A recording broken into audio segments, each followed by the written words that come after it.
Hello दोस्तों, story Aditya YT में आपका स्वागत है। My hot professor part 12 chapter 121 lady boss.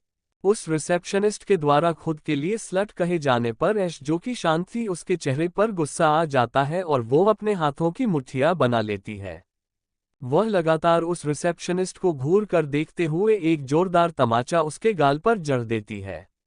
ऐश के हाथ से इतना झन्नाटेदार चांटा खाकर उस रिसेप्शनिस्ट को दिन में ही तारे दिखने लगते हैं और उसका मुंह एक तरफ झुक जाता है। उसके गाल पर ऐश की पूरी उंगलियों के निशान छपे हुए थे। आसपास जो लोग काम कर रहे थे वह जैसे ही उस थप्पड़ की तेज आवाज सुनते हैं, सभी एंट्रेंस की ओर देखने लगते हैं। उस रिसेप्शनिस्ट को थप्पड़ खाता देख एचआर डिपार्टमेंट के मैनेजर सामने आते हैं और ऐश को गुस्से से कहते हैं, आपकी हिम्मत कैसे हुई हमारी एम्प्लॉय पर हाथ उठाने की। ऐश उस मैनेजर को ऊपर से नीचे तक देखती है और अपने हाथों को झटकते हुए कहती है, पहले अपने एम्प्लॉय से पूछ तो लो कि उसने आखिर मुझे क्या कहा है, उसके बाद ही डिसाइड करना कि मैंने उसे थप्पड़ क्यों मारा। मुझे लगता है आप लोग अपने एम्प्लॉय हायर करने से पहले उनकी एजुकेशन और बैकग्राउंड को चेक नहीं करते हैं। कहाँ से लाते हैं ऐसे लो क्लास एम्प्लॉयज जिन्हें ना बात करने की तमीज होती है। ऐश की बात सुनकर मैनेजर को गुस्सा आने लगता है। आखिर भाई गुस्सा आता क्यों नहीं? जिस रिसेप्शनिस्ट पर ऐश ने हाथ उठाया था उसके साथ हमारे मैनेजर का चक्कर जो चल रहा था, वो हमारे मैनेजर साहब की सारी जरूरतों का ख्याल जो रखती थी। वह रिसेप्शनिस्ट अपने एजुकेशन के दम पर इस कंपनी में नहीं आई थी, बल्कि इस मैनेजर को अपने बॉडी के जरिए खुश करने के बाद आई थी। मैनेजर एक नज़र रिसेप्शनिस्ट को देखता है। रिसेप्शनिस्ट अपनी भोली आंखों को झपकाते हुए मासूम चेहरा बनाती है, जिसे देख मैनेजर वापस से उसके झांसे में आते हुए कहता है, एक तो आप हमारी कंपनी में बिना किसी अपॉइंटमेंट की घुसी चली आई हैं, आखिर हमारे एम्प्लॉय ने किया ही क्या है, वह तो बस आपसे जानकारी पूछ रही थी। यही तो उसका काम है, आपसे पूछना कि आपके पास इस कंपनी में आने का रीजन क्या है। उसे बताने की जगह आप उन पर हाथ उठा रही हैं। ऐश अपनी आंखें तर्रते हुए उस मैनेजर को देखती है और कहती है, लगता है आप भी इसकी ही कैटेगरी की पैदाइश है। ऐश ये सब रिसेप्शनिस्ट की तरफ इशारा करते हुए कहती है, आप लगातार अपने एम्प्लॉय का पक्ष ले रहे हैं, पर आपने ये जानने का कोशिश नहीं की कि आखिर यहाँ पर हुआ क्या है। आपकी रिसेप्शनिस्ट मेरे साथ बदतमीजी से बात कर रही थी। मैं मानती हूँ कि यह उसका काम है, पर वह ये सब पोलाइटली भी पूछ सकती थी। मैं यहाँ क्यों आई हूँ, किस लिए आई हूँ, यह मेरा पर्सनल रीजन है। मैं उसे क्यों बताऊं, और वह मेरे कैरेक्टर पर उंगली कैसे उठा सकती है। इस पोजीशन पर बैठकर उसे कोई हक नहीं है कि इस कंपनी में आने वाले हर शख्स के कैरेक्टर पर वह उंगली उठाए। मैनेजर ऐश को ऊपर से नीचे तक देख मन में सोचता है, डिसेंट फैमिली की लग रही है, फिर सीमा ने इसके साथ बदतमीजी कर दी। वह एक नज़र सीमा को देखता है। सीमा उस रिसेप्शनिस्ट का नाम था। फिर अपना गला साफ करते हुए कहता है, सीमा मुझे बताओ यहाँ क्या हुआ था। सीमा भोला चेहरा बनाते हुए कहती है, सर यह मैडम बिना किसी की परमिशन से अंदर घुसी जा रही थी। मैंने इनसे पूछा कि आपको किसी से मिलना है और क्या काम है, तो इन्होंने कहा कि इन्हें सीईओ सर से मिलना है। तो मैं बस अपने काम के अनुसार उनसे यही पूछा, क्या आपके पास उनका अपॉइंटमेंट लेटर है। तो यह मेरे ऊपर भड़क गई और इन्होंने मेरे ऊपर थप्पड़ मार दिया। ऐश तो उस रिसेप्शनिस्ट की बात सुन मुंह खोल उसे देखते रह जाती है। आखिर कोई इतना चालाक कैसे हो सकता है। वह अभी यह सब सोच ही रही थी कि मैनेजर ऐश की तरफ मुड़ता है और कहता है, तो कहिए मैडम, आखिर हमारे एम्प्लॉय ने ऐसा क्या पूछ लिया। सीमा यहाँ की रिसेप्शनिस्ट है, कौन कंपनी में आ रहा है, कौन बाहर जा रहा है, किसको क्या काम है, यह उसका वक्त है। उसने क्या ऐसा पूछ लिया जिससे आपने उस पर थप्पड़ लगा दिया। ओ रियली, तुम्हें लगता है कि मैं इस बात पर उसे थप्पड़ मारूंगी। अभी ऐश ये सब कह ही रही थी कि आसपास के लोगों की उसे बात सुनाई देती है जो कह रहे थे, सीमा सच ही कह रही थी कि यह लड़की जरूर हमारे सीईओ को फंसाने आई है। देख नहीं रहे हो, अपनी गलती होने के कारण भी लगातार ब्लेम सीमा पर डाल रही है। ऐसे लोग सच में लो क्लास होते हैं जो अपनी खूबसूरती का प्रदर्शन कर अमीर लोगों को फंसाते हैं और शुगर डैडी ढूंढते हैं। ऐश उन सब की बातों से आग बबूला हुई जा रही थी। मैनेजर भी सबकी बात सुन रहा था। सबकी बात सुन वह ऐश को एक नज़र देखता है और उसके चेहरे पर हवस साफ नजर आने लगती है। वह अपने होठों पर जीभ फेर ऐश की तरफ देखते हुए कहता है, लगता है मैडम आप बहुत पहुंची हुई चीज है, इसलिए आप डायरेक्ट हमारे सीईओ से मिलना चाहती हैं, पर आपको लगता नहीं कि उनसे मिलने से पहले आपको उनके के एम्प्लॉय से मिलना चाहिए। चलिए आप मेरे साथ इंटेरोगेशन रूम में, आखिर हमें पता तो चले कि आपका यहाँ आने का इरादा क्या है और आपने हमारे एम्प्लॉय पर हाथ कैसे उठा दिया। इसके साथ ही वह मैनेजर ऐश का हाथ पकड़ने के लिए आगे हाथ बढ़ाता है तो ऐश 2 कदम पीछे हो कहती है डोंट टच मी। ऐश के ऐसा करने पर मैनेजर का मेन ईगो हट हो जाता है, वह अपनी आंखों को रेज करते हुए कहता है क्या हुआ, आप इसी काम के लिए तो आई हुई है ना हमारे सीईओ को सेड्यूस करने, अब मैं आपको लेकर चल रहा हूं तो आप सती सावित्री बन रही हैं। मैनेजर अभी यह बोल ही रहा था कि सीमा जो कि यश से बदला लेना चाहती थी अपने थप्पड़ का, वह मैनेजर की तरफ देखते हुए बोलती है क्या सर आप भी इन 2 कौड़ी की लड़की की बात सुन रहे हैं? मैंने सच में ही सही अस्यूम किया था, ये सच में एक बाजारू लड़की है जो कि केवल हमारे बॉस को सेड्यूस करना चाहती है। अभी सीमा ये कह ही रही थी कि यश दोबारा उसके ऊपर एक और थप्पड़ जड़ देती है। सीमा अपने दोनों गालों को अपने हाथ रख आश्चर्य से यश की तरफ देख रही थी जो कि लगातार उसके ऊपर थप्पड़ पर थप्पड़ मार उसे धोए जा रही थी। अपनी प्यारी सीमा पर थप्पड़ मारे जाने पर मैनेजर को गुस्सा आने लगता है, वो सिक्योरिटी को जोर से चिल्लाते हुए कहता है। 2 सिक्योरिटी गार्ड तुरंत वहां हाल में आते हैं और मैनेजर ऐश की तरफ उंगली पॉइंट करते हुए कहता है इन मैडम को हमारी कंपनी से धक्के मारकर बाहर निकालो, ये यहाँ पर केवल अपने शरीर की नुमाइश करने आए हैं। एक बाजारू लड़की की तरह ये हमारे सीईओ को सेड्यूस करना चाहती है, ये सच में एक स्लट है, लेकर जाओ इसे। मैनेजर की बात सुन सभी एम्प्लॉय उसकी हाँ में हाँ मिलाते हुए कहते हैं सच सच में ये बदचलन औरत है, आखिर यह यहाँ पर आई कैसे? सीमा ने बिल्कुल सही किया इसके साथ, और यह इसके साथ और भी होना चाहिए, ये हमारे एम्प्लॉय पर हाथ कैसे उठा सकती है, निकल बाहर फेंको इसे। सिक्योरिटी गार्ड ऐश को पकड़ने ही वाले थे कि वहां पर एक गंभीर आवाज गूंज जाती है। क्या हो रहा है यहाँ पर? उस आवाज को सुन सभी एम्प्लॉय सन रह जाते हैं और डरते हुए वहां देखते हैं जहां से आवाज आई थी। सामने आकर्ष का पीए अजीत खड़ा हुआ था जो कि सभी को गुस्से से घूर रहा था। आकर्ष के बाद यदि कोई इस ऑफिस में किसी से डरता था तो वह अजीत था, वो भले ही आकर्ष से डरता हो पर उसकी शख्सियत ऑफिस में कुछ अलग ही थी। सारे एम्प्लॉयज अजीत की नजरों में अपने आप को अच्छा दिखाना चाहते थे। आकर्ष बहुत कम ही ऑफिस आया करता था जिसके कारण अजीत को अपना सख्त बिहेवियर मेंटेन करना पड़ता था। अजीत गुस्से में चलते हुए उनके पास आता है। मैनेजर अजीत को देखकर सकपका जाता है और एक नज़र ऐश को देखता है, उसे एक आइडिया आता है और वह अजीत के सामने एकदम से कहता है देखिए ना सर, ये लड़की सभी का टाइम वेस्ट कर रही है, पता नहीं कहां से ऑफिस में घुस आए है और इसने हमारी एक एम्प्लॉय को थप्पड़ मारा एवं मेरे सामने भी एक थप्पड़ मारा। वह एम्प्लॉय बस अपना काम कर रही थी पर यह बदचलन औरत यहां पर हमारे सीईओ को सेड्यूस करने आई थी। मैनेजर की बात सुन अजीत की आंखों में गुस्सा आने लगता है और वह मैनेजर को घूरते हुए कहता है तुम जानते हो ये कौन है और तुम इनके बारे में क्या बोल रहे हो? लगता है तुम्हें अपनी नौकरी प्यारी नहीं है। अजीत के ऐसे कहने पर सीमा और मैनेजर डर जाते हैं, उन्हें अब ऐश और अजीत दोनों से ही डर लग रहा था। मैनेजर हल्का डरते हुए कहता है सर क्या आप इन्हें जानते हैं, कौन है ये? अजीत गुस्से में मैनेजर को देखते हुए कहता है ये हमारी लेडी बॉस है और तुम इनके बारे में उटपटांग बातें बोल रहे हो, लगता है तुम यहाँ जॉब करना ही नहीं चाहते। अजीत की बात सुनकर सभी सन रह जाते हैं। सीमा की तो हवाएं ही उड़ जाती हैं, उसने न जाने क्या क्या ऐश को सुना दिया था, अब उसे डर लग रहा था कि कहीं ऐश उसे नौकरी से ही ना निकाल दे। चैप्टर 122 हवस, सबकी नजरें आउट। अजीत की बात को सुनकर सभी के तोते उड़ जाते हैं। अजीत उन सभी को इग्नोर कर ऐश के सामने आता है और हल्का सिर झुका ऐश को ग्रीट करता है।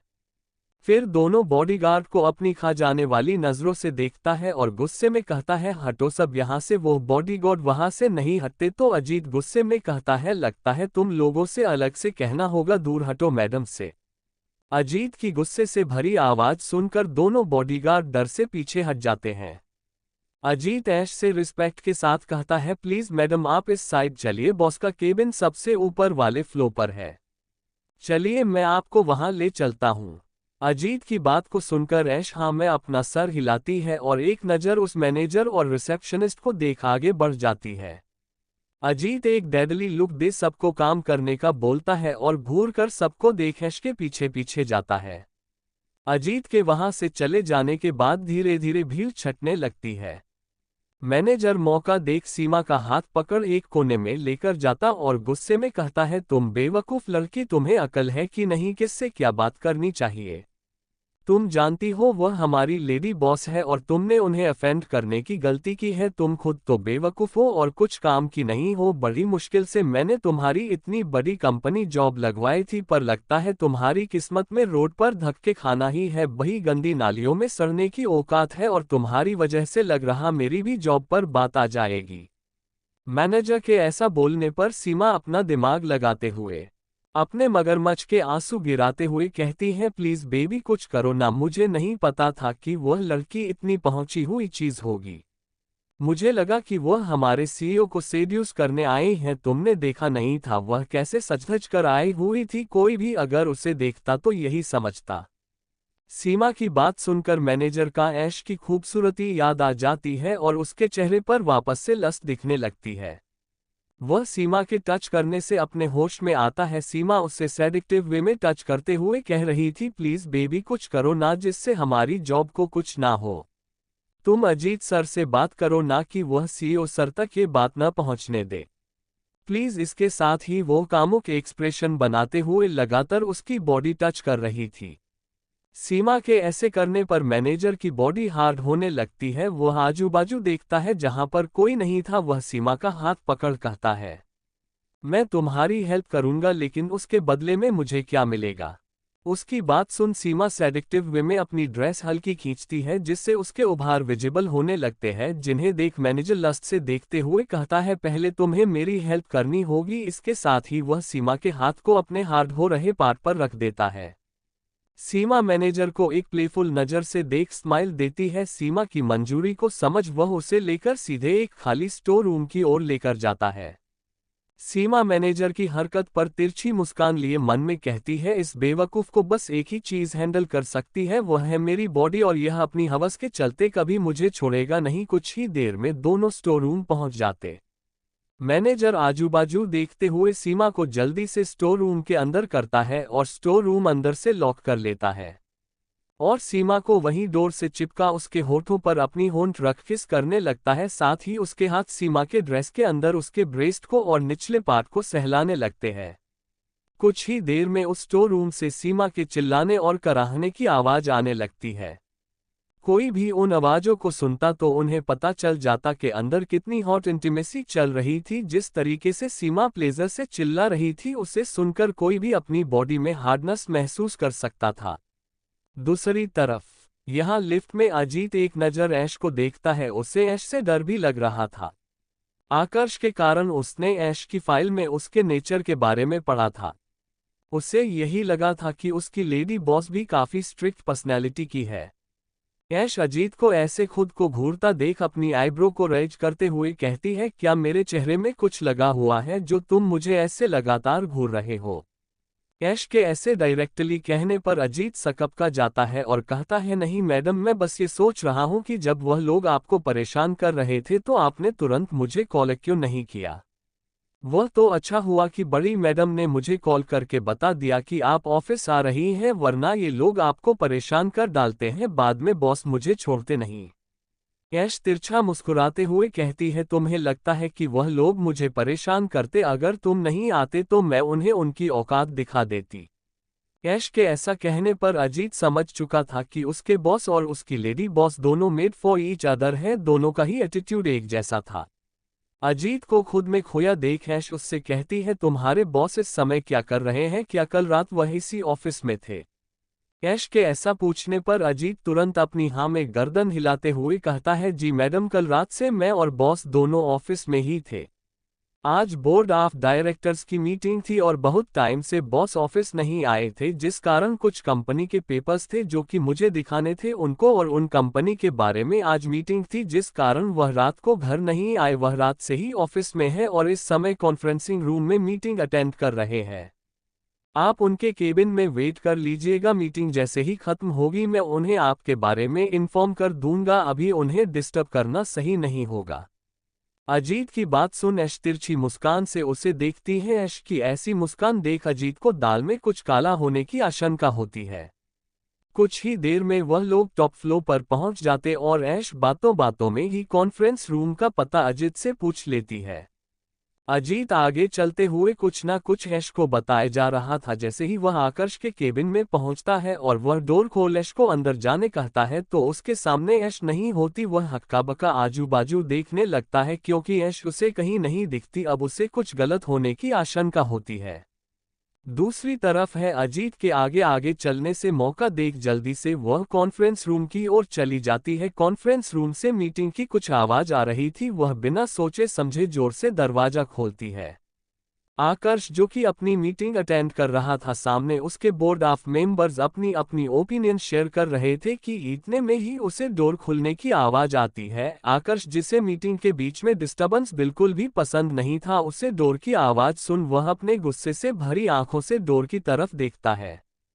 ठीक ऐसा ही सभी मेंबर्स का हाल था। सबको आकर्ष की आदत पता थी। वह सब मन ही मन उस डोर खोलने वाले के बारे में सोचते हैं कि आज लगता है किसी की शामत आए है जो खुद ओखली में अपना सिर डालने आया है। पर सामने खड़ी सुंदर सी लड़की को देख सभी मोहित हो जाते हैं। उन ऑर्ड ऑफ डायरेक्टर्स में से एक संजय कश्यप भी था जो कि एक तरह का प्लेबॉय था। उसके बाप ने उसे अपनी कंपनी का सीईओ बना दिया था और उनके कुछ शेयर्स रॉय इंडस्ट्रीज में थे। हालांकि उनकी कंपनी रॉय इंडस्ट्रीज की डी से बड़ी नहीं थी। उसका एक ही शौक था, वह थी लड़कियां। वह आए दिन अपने शौक के चलते हर एक लड़की से रिलेशनशिप में रहता था और सीधे उनके साथ बेड तक जाता। कुल मिलाकर एक तरह का अयास था जिसके कारण उसकी कंपनी लगातार लॉस झेल रही थी। वह ऐश को ऊपर से नीचे तक अपनी लस्ट भरी नजरों से देखता है। शादी होने के बाद ऐश की बॉडी में बहुत से चेंज आए थे। उसकी बॉडी काफी हेल्थी हो गई थी, जिस कारण ऐश की बॉडी की बनावट कुछ ज्यादा ही और सेक्सी हो गई थी। उसके भरे भरे उभार किसी को भी ललचाने को मजबूर कर देते थी। उनके कारण उसकी बॉडी में एक अलग ही आकर्षक दिख रहा था। ऐश को देख संजय कश्यप के सीने में आग लगने लगती है। उसकी नजरों में ऐश के लिए हवस साफ दिख रही थी। आकर्ष जिसकी नजरें गुस्से से दरवाजे की तरफ देख रही थी, अपने सामने अपनी प्यारी बीवी को देख उसकी आंखें धीरे धीरे नर्म पड़ने लगती। फिर वह एक नज़र सभी मेंबर्स की तरफ देखता है जो कि लगातार घूर घूर कर ऐश को देखे जा रहे थे। उन सभी की नजरों को अपनी प्यारी बीवी के ऊपर देख आकर्ष नजरों में वापस बही आग और उसके हाथों की मुठ्ठियां कस जाती है और वह गुस्से में चिल्लाते हुए जोर से कहता है, आउट। चैप्टर 123 हॉटनेस हार्डली किस। आकर्ष अपने ऑफिस के कॉन्फ्रेंसिंग रूम में अपनी मीटिंग ले रहा था।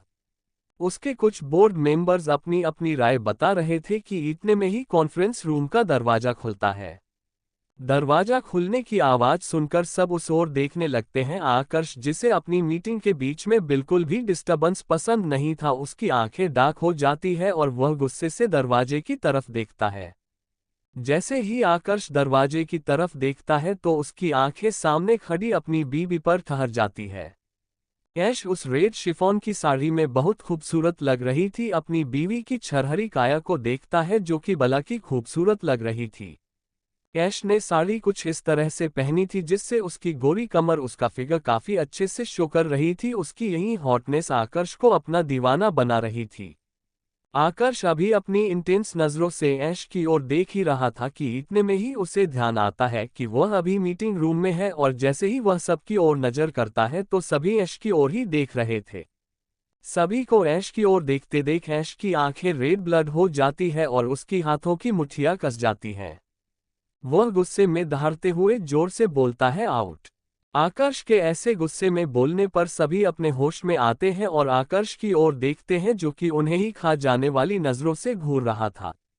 धीरे धीरे रूम का तापमान नीचे गिरने लगता है। सभी समझ चुके थे कि जिसने भी मीटिंग के बीच में आकर्ष को डिस्टर्ब किया है उसकी तो मौत पक्की। सभी को अब उस लड़की के लिए बुरा लग रहा था। अभी सभी लोग ये सोच ही रहे थे कि इतने में ही आकर्ष की कोल्ड और तेज आवाज गूंजती है, लगता है तुम सबको सुनाई नहीं दिया मैंने अभी क्या कहा, यहां से चले जाओ, मीटिंग यहीं खत्म होती है। आकर्ष के ऐसा कहने पर सभी चौंकते हुए उसकी तरफ देखते हैं। उन्हें समझ नहीं आ रहा था कि आकर्ष जैसा बिजनेसमैन जिसे अपने बिजनेस से इतना प्यार था, वह एक लड़की के आ जाने से कैसे इतनी इम्पोर्टेंट मीटिंग को ऐसे बीच में छोड़ सकता है। जो कुछ उम्रदराज लोग थे वह कुछ कुछ समझ रहे थे कि यह जो लड़की अभी आए है वह जरूर आकर्ष के लिए खास है। वह लोग चुपचाप अपनी चेयर से उठते हैं और बाहर जाने लगते हैं। ऐसे ही सभी धीरे धीरे जाने लगते हैं। ऐश कॉन्फ्रेंस रूम के अंदर साइड में खड़ी हो जाती है। सबसे लास्ट में आकर्ष के एक बोर्ड ऑफ मेंबर में से संजय कश्यप, जो कि लगातार ऐश को अपनी लस्टफुल नजरों से देख रहा था, वह ऐश की पूरी बॉडी को एग्जामिन करते हुए ऊपर से नीचे तक देखता है। उसकी नजरें ऐश की कमर और उसके सुडौल उभारों पर टिक जाती हैं। ऐश ने इस समय जो साड़ी पहनी हुई थी वह हल्की ट्रांसपेरेंट थी, जिससे उसके डीप ब्लाउज के कारण हल्के हल्के उभार दिख रहे थे, जिसके कारण उसकी हॉटनेस और बढ़ रही थी। संजय अभी ऐश के साथ कुछ नहीं कर सकता था क्योंकि यह आकर्ष का ऑफिस था, इसलिए वह अपने मन को मारते हुए चुपचाप वहां से बाहर निकल जाता है। सभी के बाहर जाते ही आकर्ष अपनी इंटेंस नजरों से ऐश की तरफ देखता है और उसे अपनी तरफ खींच एक पैर से कॉन्फ्रेंस रूम का डोर धक्का दे लॉक कर देता है और ऐश को पीछे पुश कर दरवाजे से चिपका देता है। ऐश तिरछी मुस्कान लिए आकर्ष को देखती है। ऐश को ऐसे मुस्कुराते देख आकर्ष अपनी आईब्रो रेज करते हुए उसके चेहरे को पकड़ता है और उसके गालों को प्रेशर से दबाते हुए गुस्से से कहता है, तुम ऐसे कपड़ों में ऑफिस कैसे आए हो? आकर्ष के ऐसा करने पर ऐश उसके हाथों को अपने मुंह से हटाती है और कहती है, कैसे कपड़े? इतने अच्छे कपड़े तो पहने हुए हैं, मैंने इंडियन आउटफिट में आई हूँ। आकर्ष अपनी आंखें छोटी करते हुए कहता है, रियली बीवी, तुम इंडियन आउटफिट में हो? ऐसे इंडियन आउटफिट पहनते हैं ये सारी, देखी तुमने कितनी ट्रांसपेरेंट है, ऊपर से तुमने ब्लाउज भी इतना डीप नेक का पहना है, तुम्हारे ब्रेस्ट ब्लाउज से बाहर आकर क्लियरली विजिबल हो रहे हैं। ऐश न समझ बनते हुए कहती है, अच्छा मुझे तो नहीं दिख रहा कहाँ हो रहे हैं, और वैसे भी मैंने ब्लाउज अपने नाप का ही पहना है, मेरे ब्रेस्ट ब्लाउज से बाहर नहीं आ रहे। ऐश के ऐसा कहने पर आकर्ष उसके और नजदीक जा अपनी बॉडी को उसकी बॉडी से चिपका लेता और अपने चेहरे को उसके कान के नजदीक ले जा गर्म सांसों को छोड़ते हुए सरगोशी से कहता है, सही कहा बीवी, तुमने अपनी साइज के कपड़े पहने हैं, पर लगता है तुम ये बात भूल गई हो कि कुछ वक्त से मैंने तुम्हारी बॉडी में कुछ ज्यादा ही मेहनत कर ली है, जिससे उनमें चेंज आए हैं, और शायद इन चेंज को तुम्हारे ब्लाउज का साइज पहचान नहीं पाया है, इसीलिए तुम्हारे बहुत से आइटम छलका छलक कर बाहर आ रहे हैं। आकर्ष की ऐसी बेशर्मी भरी बात सुनकर ऐश के गाल लाल हो जाते हैं और वह उसके सीने पर धक्का मारते हुए उसे खुद से दूर करने लगती है, पर आकर्ष तो अब ऐश को देखकर बहक गया था, उसका कोई इरादा नहीं था ऐश से दूर जाने का। आकर्ष ऐश के पल्लू को पकड़ते हुए एकदम से उसके सीने से हटा देता है। ऐश, जो कि इस चीज के लिए तैयार नहीं थी, वह हड़बड़ा जाती है। आकर्ष के पल्लू हटाते ही ऐश ने जो डीप नेक ब्लाउज पहना हुआ था उससे ऐश के आधे से ज्यादा ब्रेस्ट विजिबल होने लगते हैं, जिन्हें देखकर आकर्ष एक स्मिर्ट के साथ कहता है, देखो मैंने सही कहा था ना, कुछ ज्यादा ही मैंने मेहनत कर ली है, जिसका फल मुझे काफी क्लियरली दिख रहा है। ऐश तो आकर्ष की ऐसी बेशर्मी भरी बातों को सुनकर बिल्कुल लाल हुई जा रही थी। आकर्ष ऐश को ऐसा शर्माते देख झुककर उसके दोनों उभारों पर किस करता है। आकर्ष के ऐसा करने पर ऐश के हाथ ऑटोमेटिक अपनी साड़ी पर कस जाते हैं और उसकी गर्दन डोर से सज जाती है। आकर्ष वहां ऊपर से ही शक करता है और बाइट कर देता है, जिससे ऐश की चीख निकल जाती है। आकर्ष ऐश की तरफ देखता है, जो कि शर्म और इस फीलिंग के कारण लाल हुई जा रही थी। आकर्ष ऐश को ऐसे देख अपने होठों पर जीभ फिरा उसके और करीब जाता है और अपने होठों को उसके होठों से जोड़ लेता है। आकर्ष के होठों को अपने होठों में महसूस कर ऐश की आंखें ऑटोमेटिक बंद हो जाती हैं। आकर्ष ऐश की कमर में हाथ डाले उसे किस कर रहा था। वह कभी उसकी अप्पर लिप को सक करता, कभी लोअर लिप को, उसके लिप्स को लगातार शक करते हुए आकर्ष के हाथ धीरे धीरे कमर से सरकते हुए ऐश के सीने की ओर जाने लगते हैं। वो ऐश के ब्लाउज के ऊपर से ही उसके सीने को सहलाने लगता है। आकर्ष के ठंडे हाथों को अपने सेंसिटिव पार्ट पर महसूस कर ऐश पिघलते जा रही थी। एक तो आकर्ष ने उसके होठों पर हमला बोल दिया था, ऊपर से अपने हाथों के जरिए ऐसे सेंशुअल टच देने के कारण ऐश और भी पागल हुई जा रही थी। आकर्ष लगातार ऐश को किस करते हुए उसके होठों में दबाव बनाता है। ऐश आकर्ष के किस को धीरे धीरे रिस्पॉन्स करने लगती है। अब आकाश को अपनी बॉडी में हद से ज्यादा हीट महसूस हो रही थी।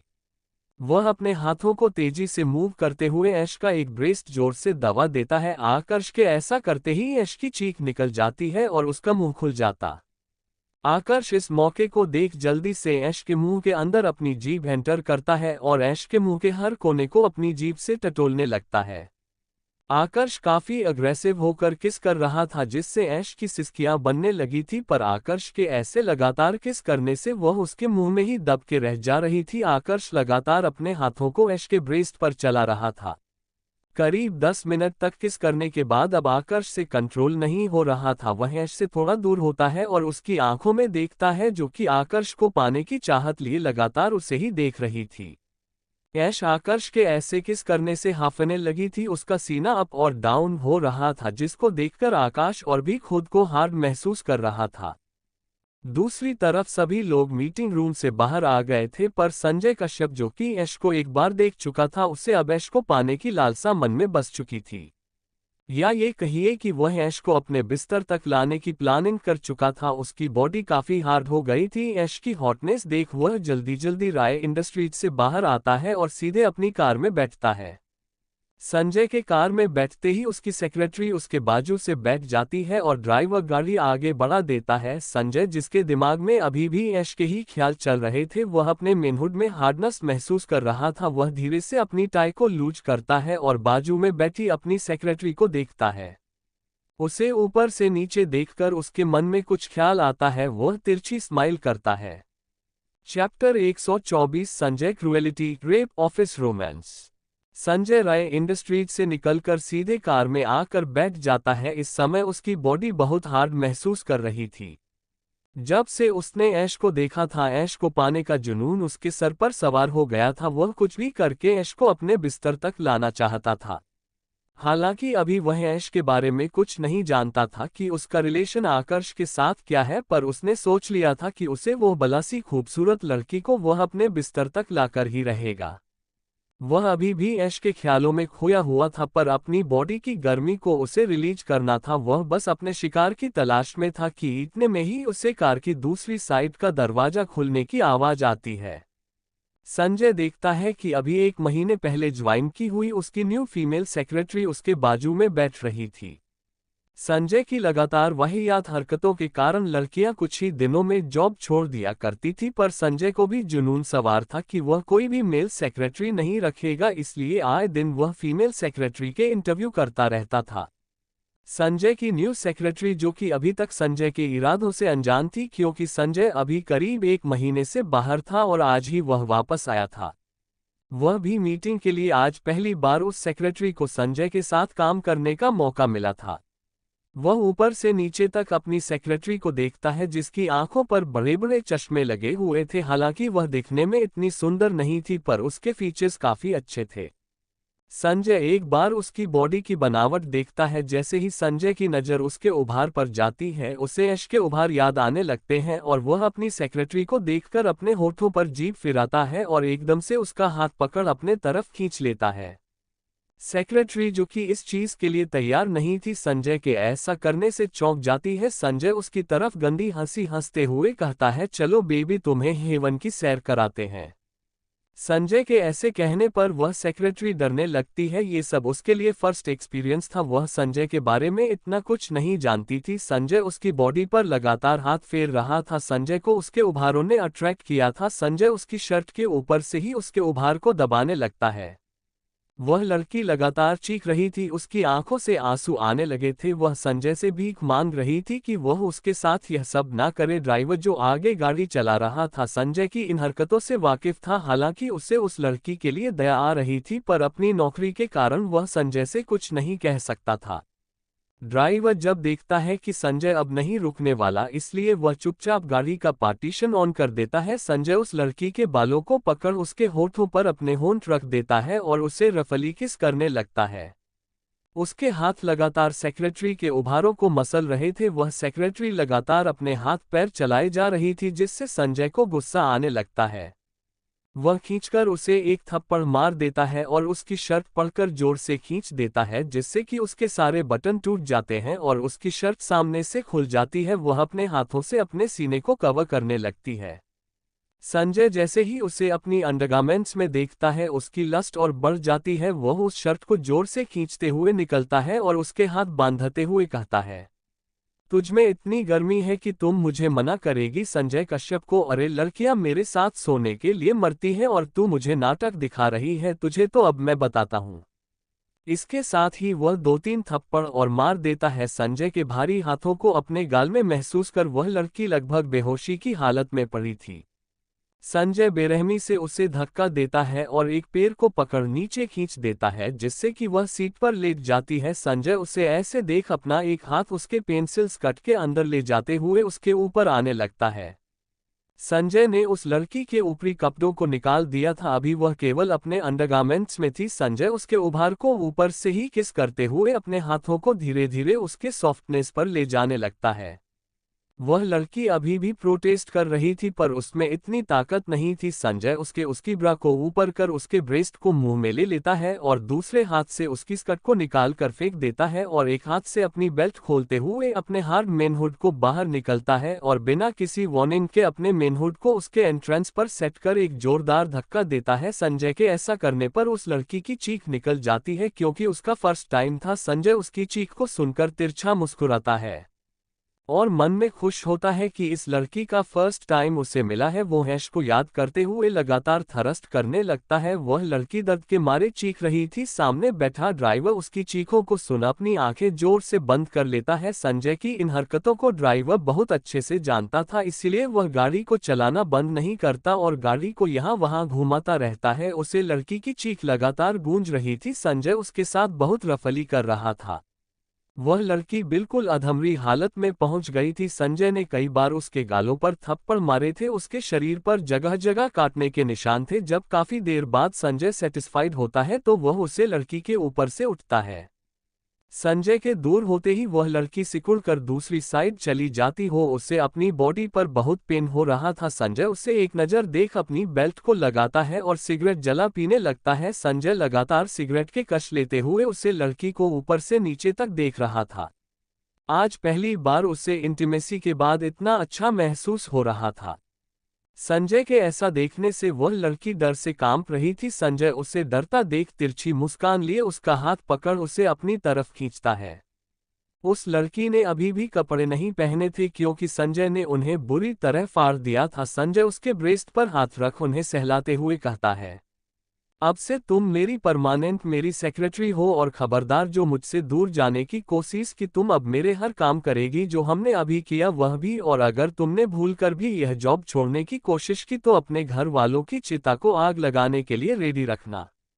संजय के ऐसा कहने से वह लड़की डर जाती है। संजय उसके लिप्स पर किस करते हुए धीरे धीरे अपने हाथों को उसकी सॉफ्टनेस पर ले जाकर सहलाने लगता है। संजय के ऐसा करने पर वह कांप रही थी।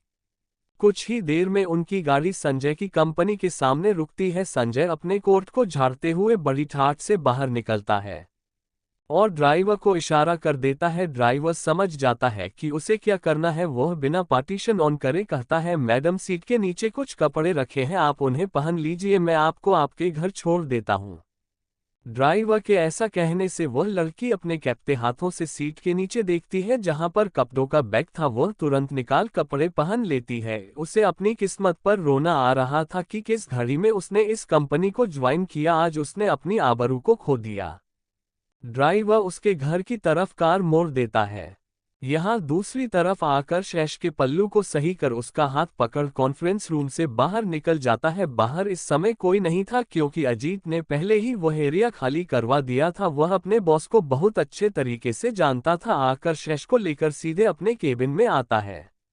आकर्ष जैसे ही अपनी केबिन में आता है वह ऐश को अपने सामने का उसके चेहरे को पकड़ होठों को कैप्चर कर लेता है और ऐश को किस करते हुए ही आगे बढ़ रहा था।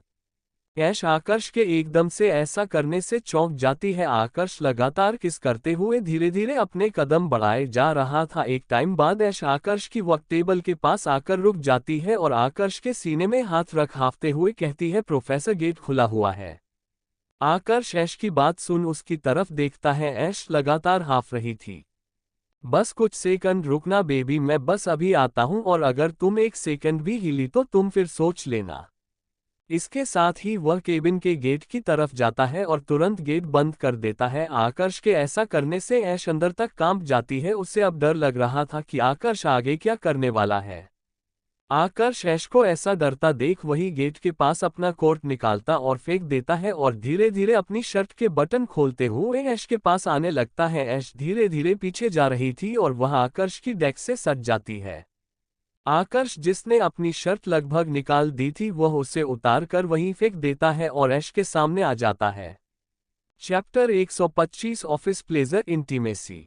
आकर्ष ऐश का हाथ पकड़े कॉन्फ्रेंस रूम से सीधे अपने केबिन की ओर आता है। जैसे ही आकर्ष अपने केबिन में आता है ऐश को अपनी तरफ मोड़ उसकी कमर में हाथ डाल उसे अपनी तरफ खींचता है। आकर्ष का एक हाथ ऐश के बालों पर कस जाते हैं। वह उसके चेहरे को अपने चेहरे की नजदीक ला ऐश के होठों पर अपने होंठ रख देता है और उसे किस करने लगता है। आकर्ष की किस काफी रफ थी, वह बहुत एग्रेसिव होकर ऐश को किस कर रहा था। इस समय आकर्ष की बॉडी इतनी हीट अप हो चुकी थी कि वह बस ऐश को पा लेना चाहता था। आज ऐश के ऐसे रेडी होने पर आकर्ष खुद को कंट्रोल नहीं पा रहा था। आकर्ष अपने कदम आगे बढ़ाते जा रहा था। ऐश जो कि आकर्ष के ऐसा करने पर धीरे धीरे अपने कदम पीछे ले रही थी। एक टाइम ऐसा आता है कि ऐश आकर्ष की वक्त टेबल से बिल्कुल चिपक जाती है। आकर्ष लगातार उसके ऊपर झुकते हुए अपनी किस को और भी इंटेंस करता जा रहा था। आकर्ष लगातार ऐश के होठों को शक किया जा रहा था और अपनी जीभ द्वारा उसके पूरे मुंह को एक्सप्लोर कर रहा था। ऐश को अब सांस लेने में प्रॉब्लम हो रही थी। वह आकर्ष के सीने में हाथ रख उसे खुद से दूर करती है। ऐश के ऐसा करने पर आकर्ष अपनी इंटेंस किस को ब्रेक कर ऐश की तरफ देखता है। ऐश अपनी कपती हुई आवाज में आकर्ष से कहती है, प्रोफेसर गेट खुला हुआ है, हम ये सब ऑफिस में और यहाँ नहीं कर सकते हैं। ऐश की यह बात सुन आकर्ष ऐश के होठों पर बेबी किस कर उसे घुमा देता है जिससे ऐश की छाती टेबल से लग जाती है और वह लगभग टेबल पर लेट जाती है। उसकी पीठ आकर्ष की तरफ थी। आकर्ष उसकी पीठ को चूम वहां बीते करता है और ऐश को वार्निंग देते हुए कहता है, अगर तुम यहां से 1 इंच भी हिली तो फिर तुम मेरा वह रूप देखोगी जिसे मैं तुम्हारे सामने लाना नहीं चाहता। आकर्ष की ऐसी धमकी सुन ऐश सहम जाती है और वह वैसे ही रहती है। वह सांस लेने की कोशिश कर रही थी। आकर्ष ने उसे लगभग चौक कर दिया था। ऐश को अपनी सांसों की आवाज सुनाई दे रही थी। सांस लेने के कारण उसका सीना ऊपर नीचे हो रहा था। आकर्ष जल्दी से जाकर केबिन का गेट लॉक करता है। गेट लॉक की आवाज सुन ऐश जैसे ही पीछे मुड़कर देखती है तो आकर्ष उसे ही अपनी इंटेंस नजरों से देखते हुए अपने कपड़े रिमूव कर रहा था। आकर्ष ने अपना कोट निकाल दिया था और वह अपनी शर्ट के बटन खोलते हुए ऐश की तरफ बढ़ रहा था।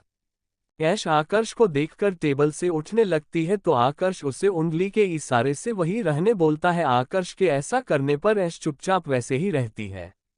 ऐश के पास आते आते आकर्ष में अपनी शर्ट को रिमूव कर दिया था और वह अपनी बेल्ट को खोल रहा था।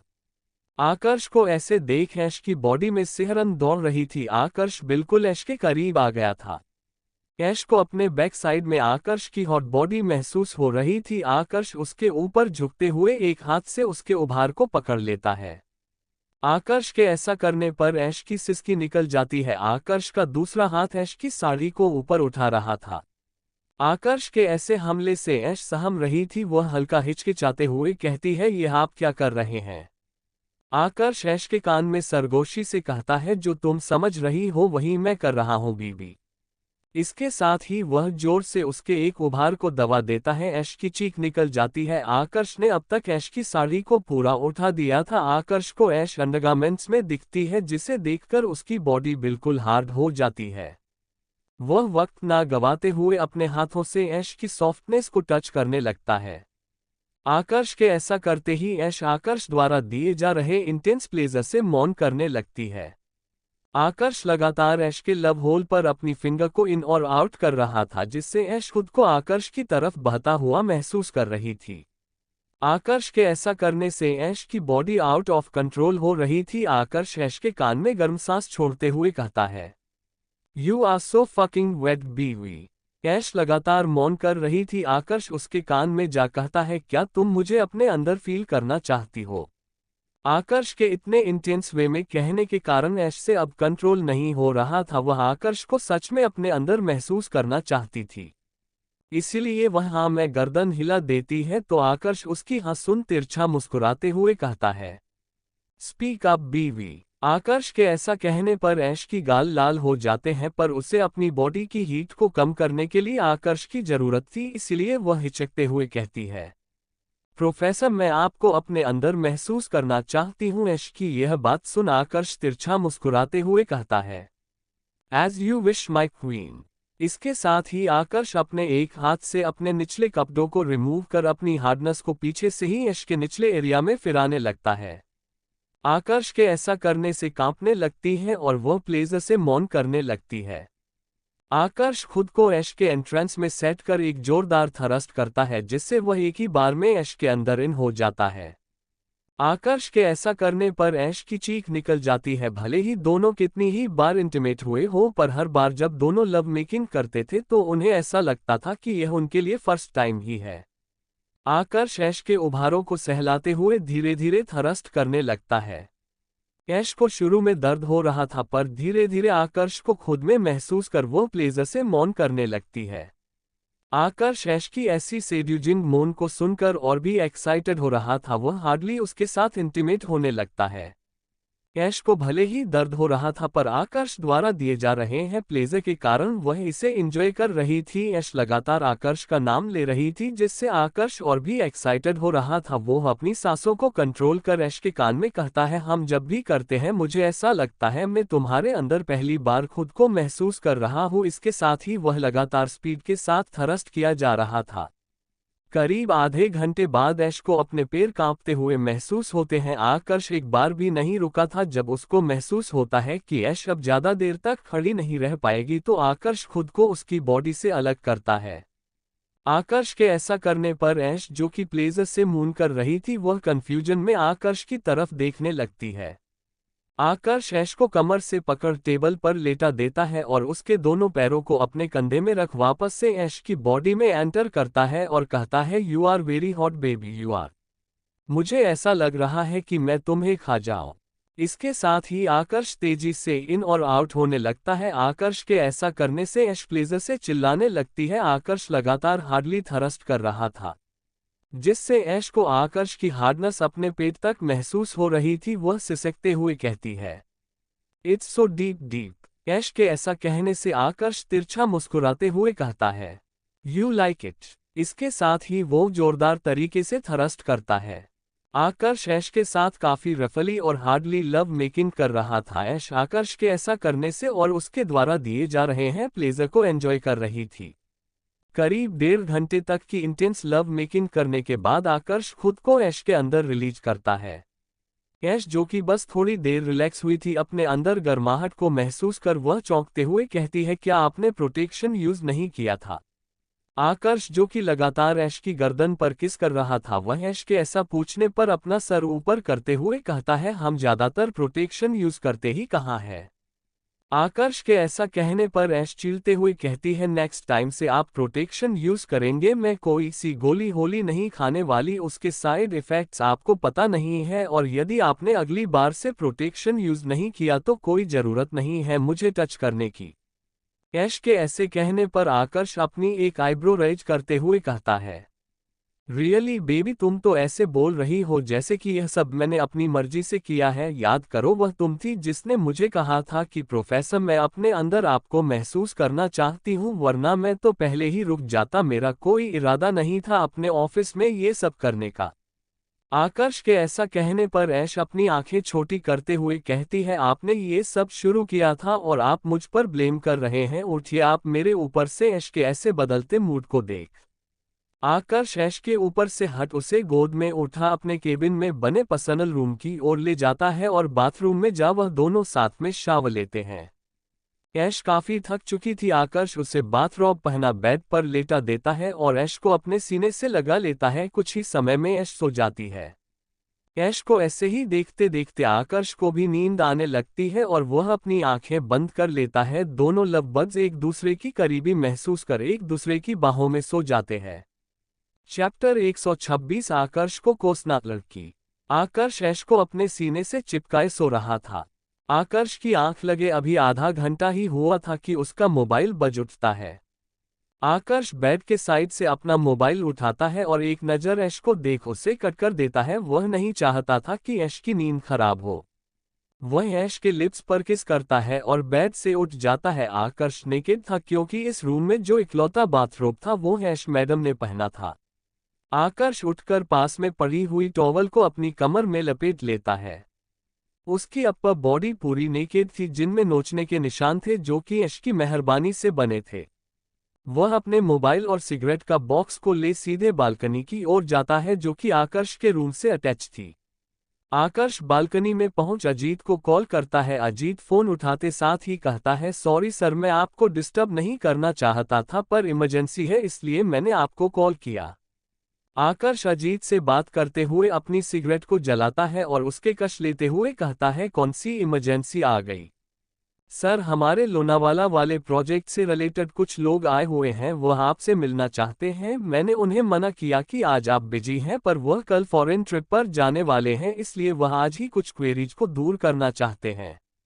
वह बहुत देर से आपका वेट रहे हैं कि एक बार उन्हें आपसे मिलने दिया जाए, इसलिए मैंने आपकी परमिशन के लिए कॉल किया है। क्या मैं उन्हें मना कर दूं? आकर्ष सिगरेट के कश लेते हुए अजीत को उन्हें कॉन्फ्रेंस रूम में बैठाने बोलता है और अपनी सिगरेट को बुझा सीधे रूम में आता है। ऐश, जो कि बेड पर आराम से सोई हुई थी, उसकी चादर उसके सीने से सरक कर नीचे आ गई थी। आकर्ष ऐश के खुले सीने को देख खुद की बॉडी में गर्मी महसूस करता है। वो अपनी निचली बॉडी को देखता है जो कि टॉवल ऊपर से ही हार्ड दिखाई दे रही थी। वो नमे सिर हिला ऐश के पास पहुंच ऐश के उन निशानों से भरे सीने को देखता है। आकर्ष ने लव मेकिंग के दौरान ऐश को बहुत ही परेशान किया था। उसने उसकी पूरी बॉडी पर वाइट किया था, जिसके निशान साफ उसकी बॉडी पर दिखाई दे रहे थे, जो कि अब रेड से पर्पल हो रहे थे। उन निशानों को देख आकर्ष एक तिरछी मुस्कान लिए ऐश की कमर से चादर को उठा उसके कंधे तक ढक देता है और उसके माथे को चूम वह सीधे कवर्ड की ओर जाता है। यहाँ पर आकर्ष के लिए अलग से कपड़ों का सेट था, क्योंकि पहले वह जब भी यहाँ आता था तो कई बार वह घर ना जाकर इसी रूम में रुकता था और यहीं से फ्रेशन अप होकर अपनी मीटिंग अटेंड करता था। आकर्ष उसी में से एक कोट निकाल कर उसे पहन लेता है और ऐश को एक नज़र देख उस रूम से बाहर निकल जाता है और सीधे कॉन्फ्रेंस रूम की तरफ चला जाता है। करीब 2 घंटे बाद ऐश कसमसाते हुए उठती है। वह अपने हाथ से बिस्तर के दूसरी तरफ टिटोलती है जहां पर आकर्ष नहीं था। आकर्ष को फिर से अपने बाजू में ना देख ऐश चिढ़ते हुए उठती है तो उसकी शरीर पर ढकी हुई चादर खिसक कर नीचे आ जाती है। ऐश अपनी आंखों को मालते हुए अपनी अपर नेकेड बॉडी को देखती है तो चौंक जाती है। आकर्ष ने भले ही ऐश को बाथरॉब पहनाया था, पर उसने बाथरॉब की नॉट को नहीं बांधा था, जिससे ऐश का सामने का हिस्सा पूरा रिवील हो रहा था। वह जल्दी से बाथरॉब को पकड़ अपने सीने को ढकती है और बाथरॉब की नॉट को बांधती है। ऐश अपने बालों को पीछे कर पूरे रूम को देखती है जहां पर उसके अलावा कोई नहीं था। ऐश बेड पर अच्छे से बैठते हुए कहती है, मेरा पति सच में एक मॉन्स्टर है। मुझे इतना थका दिया, पर पता नहीं इनमें कैसी एनर्जी आती है। खुद तो आराम करते नहीं है और मेरी एनर्जी अलग चूस लेते हैं। ऐसा लगता है कि मेरी सारी एनर्जी सक कर ही यह काम में बिजी हो जाते, दिन रात बस काम काम काम। इतने में ही ऐश को अपने पेट की गुड़गुड़ाहट की आवाज आती है। उसे अब भूख लग रही थी। सुबह उसने नाश्ते के अलावा कुछ नहीं खाया था। वह पूरे रूम को देखती है, फिर उसे ध्यान आता है कि उसके कपड़े तो आकर्ष के केबिन में ही है, इसलिए वह बेड से उठती है। जैसे ही है अपने कदम नीचे रखती है, उसे अपने निचले एरिया में दर्द होता है और वह आकर्ष को कोसते हुए कहती है, प्रोफेसर सच में एक बीस्ट है। ऐसे तो इतनी केयर करेंगे, कोई नहीं कहेगा कि ये वही इंसान है जो बिस्तर पर जाते ही बिल्कुल जानवर बन जाते हैं। ऐसे ही ऐश आकर्ष को कोसते हुए वह रूम के बाहर सीधे आकर्ष के केबिन में पहुंचती है, जो कि उसके रूम से अटैच था। ऐश देखती है कि उसकी साड़ी आकर्ष की टेबल के आसपास बुरी तरीके से गिरी हुई थी। वहीं पर उसके ब्लाउज, उसकी अंडरगारमेंट्स थी। अपने कपड़ों को इस तरह बिखरा हुआ देख ऐश को थोड़ी देर पहले की उनकी हॉट इंटीमेसी याद आ जाती है और ऐश की गाल लाल हो जाते हैं। ऐश की नज़र जैसे ही टेबल पर जाती है, उससे आकर्ष की वह पोजीशन आ गया याद आ जाती है जब आकर्ष उसकी पूरी बॉडी पर क्लेम कर रहा था और वो प्लेजर से मौन कर रही थी। ये सब सोचते हुए ऐश की बॉडी उस प्लेजरेबल डेटोर से भर जाती है। उसके गल लाल हो जाते हैं। वह मन ही मन सोच रही थी कि उसके प्रोफेसर आखिर उसके साथ इतने रफ कैसे हो सकते हैं। वह आकर्ष के बारे में सोचते हुए सारे कपड़ों को उठाती है और रूम में आ जाती है। ऐश आकर्ष के कपड़ों को क्लॉथ बिन में रख देती है। अब वह अपने कपड़ों को तो उसमें नहीं डाल सकती थी, क्योंकि उससे यही पहनने थे। ऐश उन्हें बेड पर रखकर बाथरूम की ओर चली जाती है क्योंकि ऐश को अपनी बॉडी पर पेन हो रहा था। वह एक बार शॉवर लेकर खुद को रिलैक्स करना चाहती थी।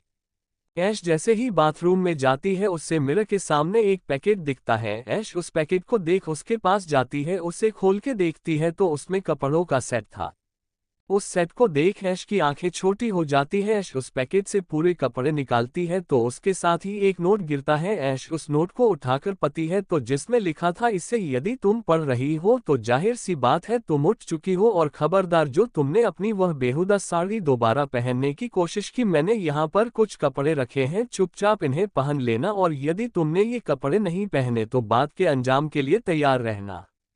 आकर्ष की ऐसी प्यार भरी धमकी सुन ऐश मुस्कुराते हुए वह कपड़े खोलकर देखती है तो उसकी आंखें छोटी हो जाती हैं। असल में आकर्ष ने ऐश के लिए एक कुर्ते का सेट भेजा था जो कि ऊपर से नीचे तक ऐश को ढक देता। अभी ऐश ने जो साड़ी में सेक्सी एंट्री मारी थी उसे देखते हुए आकर्ष अब कोई रिस्क नहीं लेना चाहता था। ऐश लंबी सांस भर उन कपड़ों को वहीं रखती है और शॉवर के पास चली जाती है। वह अपना बाथरोब उतारकर शावर को ऑन कर देती है। शावर का ठंडा पानी ऐश की बॉडी पर पड़ता है तो उसे अपनी बॉडी बहुत रिलैक्स महसूस होती है। कुछ देर शॉवर लेने के बाद ऐश बाथरूम में लगी टॉवल को अपनी बॉडी पर लपेट बाथरूम से कपड़े उठा रूम में आ जाती है। रूम में आकर ऐश दूसरे टॉवल से अपनी बॉडी पोंछती है। जैसे ही ऐश की नजर आईने में जाती है तो अपनी बॉडी पर आकर्ष के द्वारा दिए गए निशानों को देख ऐश उन्हें छूती है तो उनमें अभी भी उससे दर्द हो रहा था। वह आकर्ष को मन ही मन कोसते हुए जल्दी जल्दी कपड़े पहनती है। क्योंकि ऐश को बहुत तेज भूख लगी थी वह जल्दी से रेडी हो रूम से बाहर आती है, पर अब उसे यह नहीं पता था कि आकर्ष कहाँ चला गया है। उसे खाना खाना था, इसलिए वह आकर्ष के केबिन से जैसे ही बाहर निकलती है सामने खड़ी लड़की को देख उसकी आंखें छोटी हो जाती है। सामने खड़ी लड़की ऐश को देख मुस्कुराते हुए उसे ग्रीट करती है। ऐश जिसे शक था कि यह वही लड़की है जिसने सुबह उसका कॉल उठाया था और खुद को आकर्ष की जीएफ कहा था, वह गुस्से में उसे घूरने लगती है। ऐश को ऐसे गुस्से में घूरते देख वह लड़की हड़बड़ा जाती है कि आखिर उसने ऐसा क्या कर दिया जिससे उसकी मैडम उसे ऐसे घूर रही है। वह इनोसेंट आवाज में पूछती है, सॉरी मैम, क्या गलती हो गई है मुझसे? इसके साथ ही वो सिर झुका लेती है। ऐश जिसे गुस्सा आ रहा था उस लड़की की इतनी प्यारी आवाज सुन वह अपने गुस्से को कंट्रोल कर उससे अपनी कड़क आवाज में पूछती है, कौन हो तुम और यहाँ ऑफिस के बाहर क्या कर रही हो? चैप्टर 127 न्यू दोस्त। ऐश का गुस्सा थप्पड़। ऐश जैसे ही दरवाजा खोलकर केबिन से बाहर जाती है सामने उसे एक लड़की दरवाजे के पास रूम को गार्ड करते हुए दिखती है। आकर्ष के गेट के सामने लड़की को खड़ा देख ऐश अपनी आंखें छोटी कर उसे घूर कर देखती है और कड़क आवाज में कहती है, तुम कौन हो और यहाँ पर क्यों खड़ी हो? सामने खड़ी लड़की डर से अपने सर को नीचे कर लेती है और डरते हुए कहती है, सॉरी मैडम, मैं बस अपना काम कर रही थी, क्या मुझसे कोई गलती हो गई है क्या? अपने सवाल का सही जवाब न मिलने पर ऐश और गुस्से में उसे घूरते हुए कहती है, मैंने तुमसे क्या पूछा, उसका जवाब नहीं दिया तुमने। वह लड़की डरते हुए कहती है, मैडम मुझे यहाँ पर बॉस के पीए अजीत सर ने आपका वेट करने के लिए कहा है। ऐश अपनी आईब्रो रेज करते हुए कहती है, मेरा वेट करने, और वह क्यों? मैडम सर का ऑर्डर था कि जब आप रूम से बाहर आए तो कोई आपकी हेल्प और कंपनी देने के लिए यहाँ पर मौजूद रहे, इसलिए अजीत सर ने मुझे यहाँ पर आपका वेट करने का था कि जैसे ही आप कैबिन से बाहर आएंगी और आपको कोई भी जरूरत हो तो आप मुझे बता सके। ऐश उसकी बात सुनकर धीरे धीरे कन्विंस हो रही थी। वह फिर भी अपनी इंक्वायरी जारी रखते हुए पूछती है, क्या तुम यहाँ पर जॉब करती हो? सामने खड़ी लड़की डरते हुए हाँ में सिर हिलाती है। ऐश वापस से अपनी आवाज को और कड़क करते हुए कहती है, कितना टाइम हो गया है? मैडम अभी मुझे 6 महीने हुए हैं यहाँ ज्वाइन किए हुए। क्या नाम है तुम्हारा? लगातार ऐश के द्वारा पूछे जा रहे हैं ऐसे क्वेश्चनों को सुन वह लड़की कांपने लगती है और अपनी कांपती हुई आवाज में कहती है, जी दीदी दीप्ति शर्मा। तुम इतना कांप क्यों रही हो जैसे कोई चोरी पकड़ी गई हो? ऐश के ऐसा कहने पर दीप्ति हड़बड़ाते हुए कहती है, जी नहीं मैडम, ऐसा कुछ नहीं है, आप मेरी बात का यकीन कीजिए। उसे ऐसे और कहते देख ऐश जोर जोर से हंसने लगती है। अपनी मैडम को ऐसे हंसते देख दीप्ति ना समझी में ऐश की ओर देखती है। दीप्ति को ऐसे कंफ्यूज देख ऐश मुस्कुराते हुए कहती है, अरे तुम इतना घबरा क्यों रही हो, मैं तो बस मजाक कर रही थी। ऐश की बात सुन दीप्ति थोड़ा रिलैक्स होती है और पूछती है, मैडम आपको कुछ चाहिए? मैं आपकी हेल्प करने के लिए यहाँ पर खड़ी। हाँ मुझे तुम्हारी हेल्प चाहिए, मुझे बहुत जोरों की भूख लगी है, क्या तुम मुझे कैंटीन एरिया की तरफ ले जा सकती हो? ऐश की बात सुन दीप्ति तुरंत कहती है, मैडम आप क्यों परेशान हो रही हैं, आप यही वेट कीजिए, मैं आपके लिए खाने के लिए कुछ ले आती हूँ, आप मुझे बता दीजिए कि आप क्या खाएंगी। अरे तुम क्यों परेशान हो रही हो, चलो ना साथ में चलते हैं, वैसे भी मैं इस कंपनी में पहली बार आई हूँ, इसी बहाने मैं कंपनी को घूम भी लूंगी और तुम मुझे कंपनी के हर एरिया के बारे में डिस्क्राइब भी कर देना। ऐश की बात सुन दीप्ति हाँ में सिर हिलाती है। ऐश मुस्कुराते हुए आगे बढ़ जाती है, दीप्ति उसके पीछे पीछे आ रही थी। वह ऐश को हर एक डिपार्टमेंट के बारे में बताते जा रही थी। ऐश दीप्ति से पूछती है, क्या तुमने लंच कर लिया? दीप्ति अपना सर झुकाते हुए कहती है, नहीं मैडम अभी नहीं। तो ऐश आंखें बड़ी कर समय देखती है जहां पर 3 बजे बज रहे थे। वह दीप्ति से पूछती है, क्या यहाँ का लंच 3 बजे के बाद होता है? तो दीप्ति ऐश की बात का जवाब देते हुए कहती है, नहीं मैडम लंच 2 बजे हो जाता है। तो तुमने अभी तक लंच क्यों नहीं किया, अभी तो 3 बजे बज रहे हैं। ऐश की बात सुन दीप्ति कुछ नहीं कहती तो ऐश रुककर उसके तरफ मुड़ती और कहती है, बताओ भी तुमने अभी तक लंच क्यों नहीं किया? वह मैडम जिस टाइम पर लंच होने वाला था उसके जस्ट आधे घंटे पहले अजीत सर ने मुझे बॉस के केबिन के बाहर आपका वेट करने के लिए कह दिया, तो मैं आपका वेट कर रही थी। अरे तो तुम्हारे लंच का क्या, जब तुम्हें पता था कि अभी लंच टाइम है तो तुम खाना खा लेती, उसके बाद वेट कर लेती। नहीं मैडम, अजीत सर ने भरोसे के साथ मुझे कहा था कि आपको कोई परेशानी ना हो, इसलिए मैं आपका वेट कर रही थी। दीप्ति की बात सुन ऐश को अच्छा लगता है पर उसे उसके लिए बुरा भी लग रहा था कि बेचारी वह 2.5 घंटे से ऐश का वेट कर रही थी और वह आराम से अपनी सपनों की दुनिया में खोई हुई थी। ऐश दीप्ति का हाथ पकड़ते हुए कहती है, ठीक है तो फिर चलो तुम भी मेरे साथ खाना खा लेना। ऐश की बात सुन दीप्ति मना करते हुए कहती है, आपके साथ पर मैं कैसे? अरे दे से सब खाते हैं, वैसे अब चलो भी जोरों की भूख लगी है। ऐश के ऐसे फ्रेंडली होने पर दीप्ति हल्का मुस्कुरा देती है। ऐश उससे कुछ ना कुछ बातें किए जा रही थी जिससे दीप्ति धीरे धीरे ऐश के साथ खुल रही थी। अब तो दोनों को देखकर लग ही नहीं रहा था कि दोनों बॉस एंड एम्प्लॉय हैं, वो दोनों ऐसे लग रहे थे जैसे कि उनमें पक्की दोस्ती हो गई हो। दीप्ति ऐश को लेकर कैंटीन में आती है क्योंकि इस समय लंच ओवर हो गया था, इसलिए कैंटीन में कैंटीन स्टाफ के अलावा कोई नहीं था। दीप्ति ऐश की पसंद अनुसार खाना प्लेट पर लगाती है, दोनों एक टेबल में बैठकर खाना खाते हैं। ऐश को आकर्ष के ऑफिस का खाना टेस्टी लग रहा था, वो खाना खाकर खुश हो जाती है। ऐसे ही बातें करते हुए दोनों अपना लंच करते हैं। ऐश दीप्ति से कहती है, भाई लंच तो हो गया पर मुझे कुछ मीठा खाने की क्रेविंग हो रही है, क्या यहाँ पर कुछ मीठा मिलेगा? तो दीप्ति ऐश की बात का जवाब देते हुए कहती है, मैडम मीठा तो नहीं है पर यहाँ आइसक्रीम बहुत अच्छी है, आप कहो तो मैं आइसक्रीम लेकर आऊं। दीप्ति की बात पर ऐश मुस्कुराते हुए कहती है, अरे वह आइसक्रीम ने की और पूछ आई लव आइसक्रीम, तुम मेरे लिए बटरस्कॉच लेकर आना और तुम्हें जो तुम्हारा फ्लेवर पसंद हो वह ले आना। ऐश की बात पर दीप्ति मुस्कुराते हुए आइसक्रीम लेने चली जाती है। दीप्ति अपनी और ऐश की पसंद की आइसक्रीम लेकर लौट ही रही थी कि सामने से आ रही एक लड़की से टकरा जाती है, जिससे दीप्ति के हाथ में पकड़ी हुई आइसक्रीम सामने खड़ी लड़की की व्हाइट शर्ट को गंदा कर देती है। दीप्ति के द्वारा अपनी महंगी शर्ट गंदी होने पर सामने खड़ी लड़की को इतना तेज गुस्सा आता है कि वह बिना सोचे समझे खींचकर एक थप्पड़ दीप्ति के गाल पर जड़ देती है। थप्पड़ इतना जोरदार था कि उस थप्पड़ की आवाज पूरे हॉल पर गूंज जाती है। ऐश जो कि अपने मोबाइल पर कुछ कर रही थी, थप्पड़ की आवाज सुन जैसे ही सामने देखती है तो उसकी आंखों में गुस्सा उतर आता है। सामने दीप्ति अपनी गाल पर हाथ रखे सिसक कर रो रही थी और सामने खड़ी लड़की उसके बारे में उल्टा सीधा बोले जा रही थी। यू ब्लडी इडियट, तुम्हें समझ में आता है तुमने मेरी कितनी महंगी कपड़े को खराब कर दिया, तुम्हें दिखता नहीं है क्या? तुम जैसे गरीब लोग इतने महंगे तो कभी अफोर्ड कर नहीं पाते, बस पैसे वसूलने के मौके ढूंढते हो। तुम गरीब लोगों की यही पहचान होती है। तुम जानती हो इस शर्ट की कीमत कितनी है? तुम साल भर भी काम करोगी तब भी इसे अफोर्ड नहीं कर पाओगी। यू ब्लडी विच। ऐश जो कि उस लड़की की पूरी बात सुन रही थी उसकी हाथों की मुट्ठियां कस जाती है और वह गुस्से में उसकी तरफ बढ़ जाती है। दीप्ति के सामने खड़ी लड़की कोई और नहीं पर डिपार्टमेंट की हेड थी। असलियत में कहा जाए तो यह एक बिगड़ी हुई बाप की औलाद थी।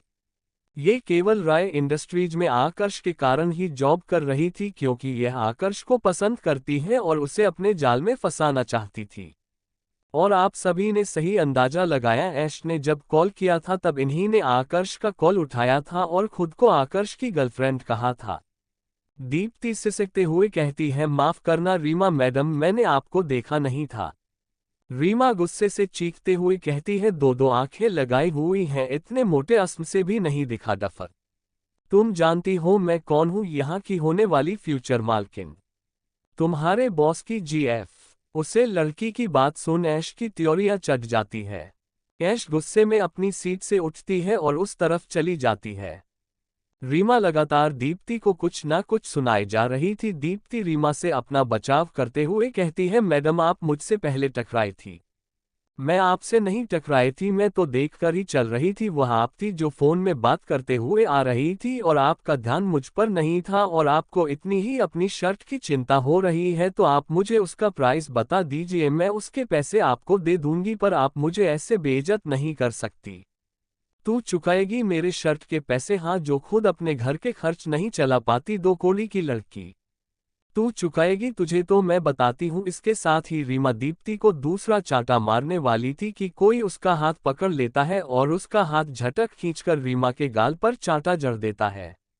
रीमा अपने गाल पर हाथ रख जैसे ही साइड में मुड़कर देखती है तो अपने सामने खड़ी लड़की को देख वह गुस्से से बौखला जाती है और चिल्लाते हुए कहती, हु आर यू? तुमने मुझे थप्पड़ कैसे मारा? चैप्टर 128 लड़ाकू ऐश खुलेआम किस। दीप्ति की बात सुनकर रीमा गुस्से से जैसे ही उसे दूसरा थप्पड़ मारने वाली होती है कि इतने में ही कोई उसका वह हाथ पकड़ लेता है और अपनी तरफ घुमा दूसरे हाथ से एक जोरदार थप्पड़ रीमा के गालों पर जड़ देता है।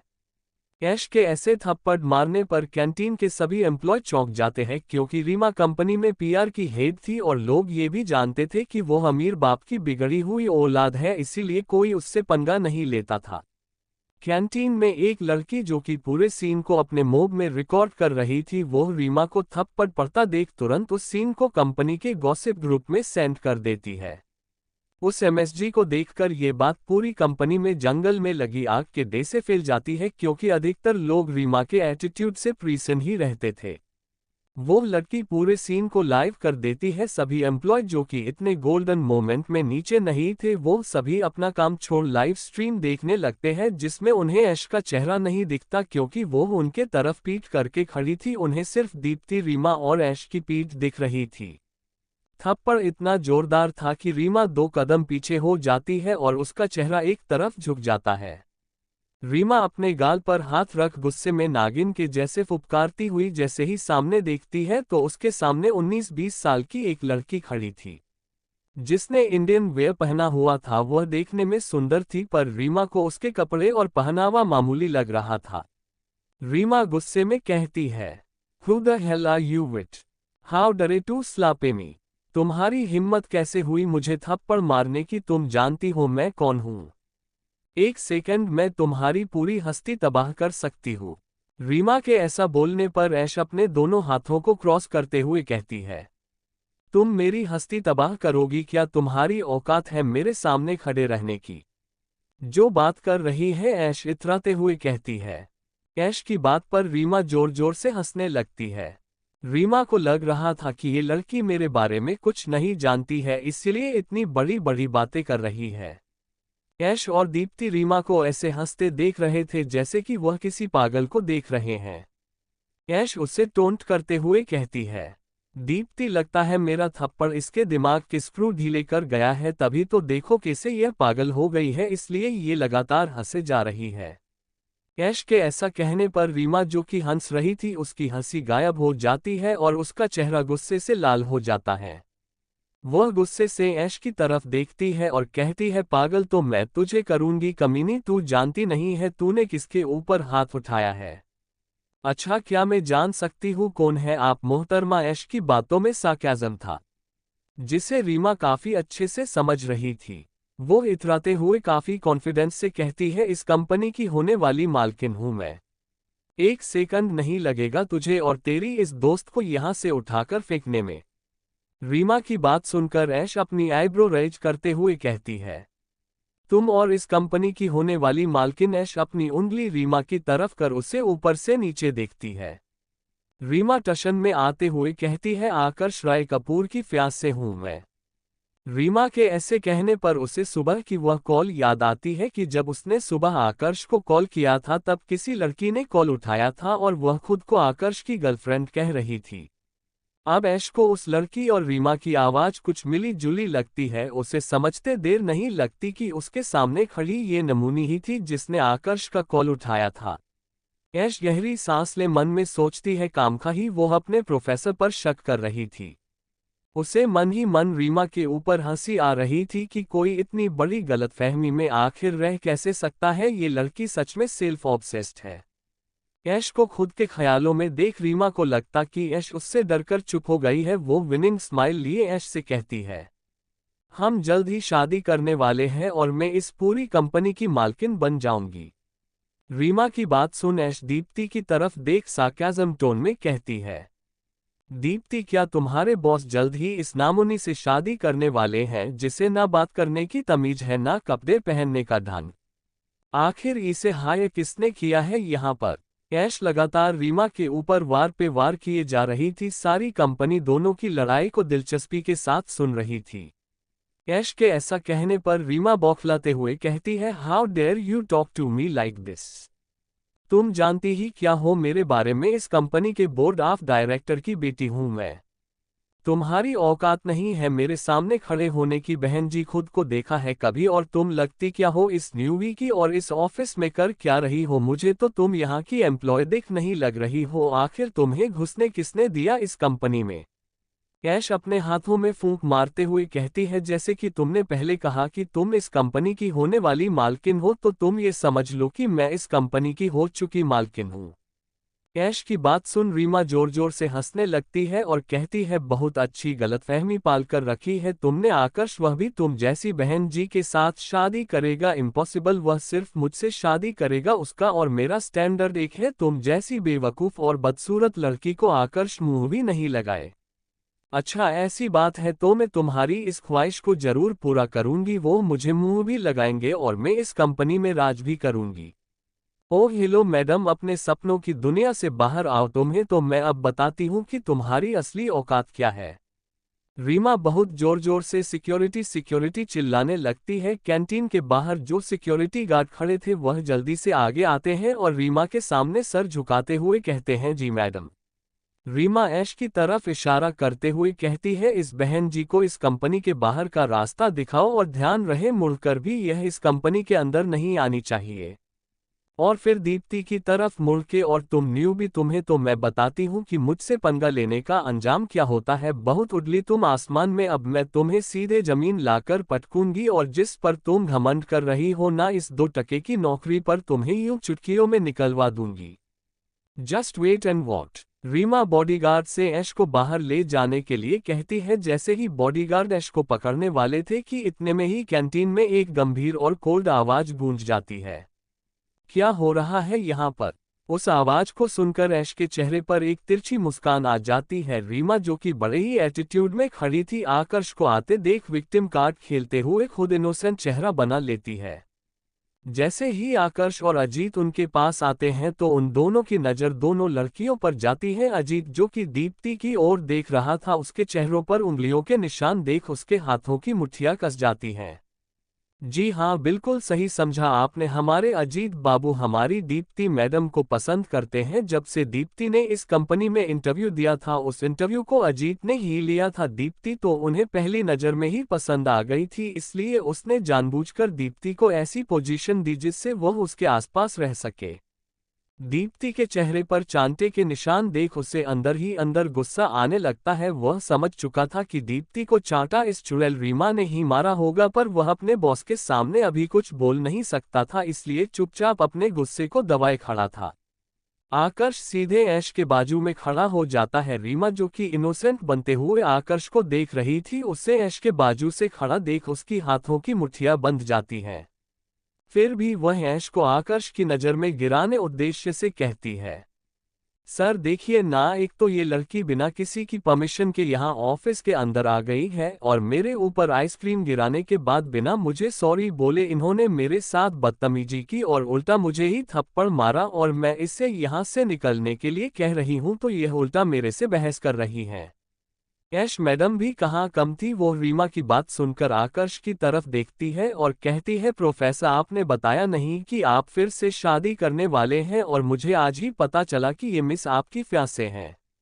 रीमा जो कि आकर्ष की नज़रों में अच्छा बनने की कोशिश कर रही थी, ऐश की बात सुन उसका मुंह खुला का खुला रह जाता है। आखिर ऐश आकर्ष के सामने ये सब कैसे बोल सकती है। उसे अब आकर्ष के गुस्से से डर लग रहा था कि पता नहीं आकर्ष कैसे रिएक्ट करेगा। आकर्ष ऐश की बात सुन अपनी तेज और तीखी नजरों से रीमा को घूरता है। रीमा जो कि आकर्ष की तरफ ही देख रही थी, आकर्ष की ऐसी नजरों को देख वह अपना सर झुका लेती है। लगता है मिस रीमा ने कुछ ज्यादा ही गलतफहमी पाल कर रखी है, आपकी गलतफहमी को दूर करने का वक्त आ गया है। ये सब कहते हुए आकर्ष बहुत ही खतरनाक दिख रहा था, उसका बस नहीं चल रहा था, वरना वह ऐश के सामने ही अपना रौद्र रूप में आ जाता। आकर्ष के ऐसा बोलने पर रीमा के पूरे शरीर में झंझनाहट फैल जाती है। उसे अब डर लग रहा था कि आकर्ष उसके साथ आखिर करेगा क्या। वह रीमा को ऐसे डरते देख एक विनिंग स्माइल देती है और कहती है, तुम बोल रही थी ना कि तुम्हारा बॉस मुझे मुंह भी ना लगाएगा, अब मुझे मुंह भी लगाएंगे व्हाट मी। इसके साथ ही ऐश आकर्ष की टाई को अपने तरफ खींचती है, जिससे आकर्ष ऐश की तरफ झुक जाता है। ऐश अपने एड़ियों को उठा अपने दोनों हाथ आकर्ष के गले में लपेटती है और अपने होठों को उसके होठों से जोड़ देती है और उसे किस करने लगती है। ऐश के ऐसे बोल्ड मूव को देख सभी की आंखें फटी की फटी रह जाती है। सभी को अब ऐश के लिए डर लग रहा था कि आखिर इस लड़की ने शेर की गुफा में जाकर खुद मरने का विचार किया है। सभी ऐश को सहानुभूति से देख रहे थे। चैप्टर 129 लाइव स्ट्रीम किस सेड्यूस्ड फायर। ऐश के होंठ आकर्ष के होठों पर थे। ऐश आकर्ष के होठों को किस करने की कोशिश कर रही थी पर उससे हो नहीं पा रही थी। वह एक लॉलीपॉप के जैसे आकर्ष के होठों को चूस रही थी। अचानक ऐश के ऐसे किस करने से आकर्ष तो बिल्कुल चौंक कर रह जाता है, पर ऐश को ऐसे किस करते देख वह अपनी आंखें बंद कर ऐश की कमर में अपना हाथ डालता है और उसे खुद से चिपका लेता है। आकर्ष ने ऐश को हल्का ऊपर उठा लिया था, जिससे ऐश आकर्ष के गले में अच्छे से अपने हाथों को बांधकर आकर्ष को और गहराई से चूमने लगती है। आकर्ष ऐश की किस में खुद को खोता हुआ महसूस कर रहा था। ऐश जिसने किस शुरू की थी, लेकिन आकर्ष उसमें लीड लेते हुए ऐश के लिप्स को शक करने लगता है और उसे गहराई से चूमने लगता है। दोनों ही कपल एक दूसरे को काफी इंटेंस तरीके से किस कर रहे थे। आकर्ष जो कि ऐश की किस में हद से ज्यादा इन्वॉल्व हो चुका था, वह अपनी जीभ को ऐश के मुंह में इंटर करता है और उसे फ्रेंच किस करने लगता है। दोनों ही कहाँ खड़े थे उन सब को भूल बस एक दूसरे में खोए हुए थे। सभी लोग उनको ऐसे खुलेआम किस करते हुए देख अपनी आंखें बड़ी कर लेते हैं। जो लड़की पूरे सीन को लाइव स्ट्रीम कर रही थी उसके हाथ अपने आप ही अपने मुंह पर आ जाते हैं। पूरी कंपनी में ऐश्वर्या आकर्ष का किसिंग सीन वाला वीडियो चल रहा था। हर एक कंपनी के एम्प्लॉय के मोबाइल में उनके सीईओ और वह लड़की एक दूसरे को काफी डीपली किस करते हुए दिख रहे थे। आकर्ष का ऐसा रूप इन लोगों ने पहली बार देखा था। उन सबको तो यही लग रहा था कि उनके बॉस उस लड़की को खुद से दूर कर देंगे, लेकिन जब सभी ने देखा कि आकर्ष भी उसे ऐसे किस में इन्वॉल्व हो रहा है तो सभी के आश्चर्य की कोई सीमा नहीं रहती। पर सभी उन दोनों को ऐसे डीपली किस करते हुए देखा हल्का हल्का शर्मा आने लगते हैं। कंपनी में जो कपल थे वह एक नज़र एक दूसरे को देखते हैं और उनके मन में भी आता है कि काश वह लोग अगर अपने रिलेशनशिप को ना छुपा रहे होते तो अपने बॉस की तरह ऐसे खुलेआम एक दूसरे को किस करते। ऐश और आकर्ष को ऐसे किस करते देख अजीत जल्दी से दीप्ति के पास जाता है और उसकी आंखों पर हाथ रखते हुए तुरंत पीछे मुड़ जाता है। दोनों बॉडीगार्ड भी अपनी नजरें झुका लेते हैं। रीमा अपनी खुली बड़ी बड़ी आंखों से उन दोनों को किस करते हुए देख रही थी। उसे तो यकीन नहीं हो रहा था कि आकर्ष उस बहन जी जैसी दिखने वाली लड़की को किस कर रहा था। उस लगा नहीं था कि आकर्ष का टेस्ट ऐसा होगा। काफी देर तक एक दूसरे के लबों का जाम पीने के बाद ऐश उसके होठों से दूर होती है, हालांकि आकर्ष का मन अभी भी नहीं भरा था। आकर्ष ऐश के ऐसे दूर होने पर ऐश के चेहरे के नजदीक जाता है। आकर्ष को वापस से नजदीक आता देख ऐश जो कि हल्का शर्मा आने लगती है। आकर्ष ऐश के कान के पास अपनी गर्म सांसों को छोड़ते हुए कहता है, बीवी तुमने मेरे अंदर की हार्डनेस को हवा दे दी है और उस आग को वापस से भड़का दिया है। लगता है अभी कुछ देर पहले का हमारा इंटीमेट सेशन तुम अच्छे से एंजॉय नहीं कर पाए हो, पर तुम चिंता मत करना, घर आने के बाद मैं तुम्हें पूरी रात काफी अच्छे से सेटिस्फाइड करूंगा। आकर्ष के ऐसा कहने पर ऐश के गाल लाल हो जाते हैं। आकर्ष ऐश को ऐसे शर्माते देख उसके माथे को चूमते हुए कहता है, तुम अब सीधे घर जाओगी, अजीत तुम्हें घर छोड़ देगा। ऐश आकर्ष की बात सुन हाँ मैं सर हिला देती है। वैसे तो आकर्ष का मन बिल्कुल भी ऐश को छोड़ने का नहीं था, क्योंकि भले ही वह दोनों अभी थोड़ी देर पहले इंटीमेट हुए थे, पर ऐश के वापस से ऐसे करीब आ जाने से उसके मन में ऐश को फिर से पाने की लालसा बढ़ चुकी थी। वह जल्द से जल्द ऐश को अपने नीचे महसूस करना चाहता था, पर वह अभी ऑफिस के मामलों को सेटअप करना चाहता था, इसलिए ऐश के माथे को फिर से चूमते हुए कहता है, अब तुम सीधे घर जाओगे, हम शाम को मिलेंगे। आकर्ष अजीत को इशारा करता है। अजीत ऐश को लेकर सीधे पार्किंग एरिया की तरफ जाने लगता है। ऐश के जाते ही आकर्ष का चेहरा जो कि अभी तक शांत था वह खतरनाक हो जाता है और वह गुस्से में घूमते हुए रीमा से कहता है, मेरे ऑफिस में आओ। सभी लोग जो वीडियो में अपने बॉस को किस करते हुए देख रहे थे, अपने बॉस का वापस से पुराने विकराल रूप में देख सभी के हाथों से मोबाइल लगभग गिरते गिरते बचता है। वह जल्दी से ग्रुप से बाहर हो अपनी सीट पर बैठ काम करने लगते हैं। जो लड़की लाइव स्ट्रीम कर रही थी वह जल्दी से अपनी जगह पर खड़ी हो जाती है। वह नहीं चाहती थी कि बॉस को पता चले कि वह उनकी पर्सनल मोमेंट को ऐसे सबके सामने कंपनी को लाइव दिखा रही है। रीमा जो कि ऐश के ऐसे आकर्ष को किस करने से जली जा रही थी, आकर्ष को इतने गुस्से में देख उसकी सिटी पिटी गोल हो जाती है। अब उसे आकर्ष से डर लग रहा था कि आखिर आकर्ष उसके साथ करेगा क्या। वह इतना तो समझ गई थी कि जिस लड़की को उसने इतना कुछ सुनाया है वह कोई मामूली लड़की नहीं है। आकर्ष गुस्से में रीमा को देखते हुए अपने तेज भारी कदमों से कैंटीन से निकल सीधे अपने केबिन की ओर चला जाता है। रीमा जिसमें बिल्कुल भी हिम्मत नहीं थी आकर्ष के केबिन में जाने की, वो डरते हुए आकर्ष के केबिन की तरफ चली जाती है। दीप्ति जो कि रीमा को ऐसे डरते हुए देख रही थी, उसके चेहरे पर एक व्यंग भरी मुस्कान आती है और वह मन में कहती है, लोगों को अपने कर्मों का फल यही मिलता है। इसके साथ ही वह गहरी सांस ले चुपचाप अपने केबिन की ओर चली जाती है। रीमा जैसे ही आकर्ष के केबिन के सामने पहुंचती है, उसमें बिल्कुल भी हिम्मत नहीं थी कि वह आकर्ष के केबिन में जाए, पर उसे ऐश की किस याद आ जाती है। आकर्ष उस लड़की के किस करने से उसे किस करने लगा था, उसे याद का रीमा में कॉन्फिडेंस आता है और वह मन ही मन मुस्कुराते हुए कहती है, जब वो बहन जी बॉस को सेड्यूस कर सकती है फिर तो मैं मॉडर्न लड़की हूँ और बॉस के स्टैंडर्ड की क्यों ना मैं बॉस पर ट्राई करूँ और मेरा तुक्का लग जाए और बॉस मेरे हो जाए। इसके साथ ही रीमा मन ही मन हंसते हुए जल्दी से अपनी शर्ट के बटन खोल शर्ट उतार देती है, जिससे उसके ब्रा से उभार दिखने लगते हैं। वह अपनी स्कर्ट को हल्का ऊपर करती है और सेडेक्टिव तरीके से मुस्कुराते हुए आकर्ष के केबिन का डोर नॉक करती है। आकर्ष अपनी गंभीर आवाज में उससे अंदर आने का कहता है। रीमा जैसे ही अंदर पहुंचती है, अंदर एक अलग ही माहौल था। आकर्ष के केबिन में ऐसा लग रहा था कि बिल्कुल तापमान नीचे गिर गया हो।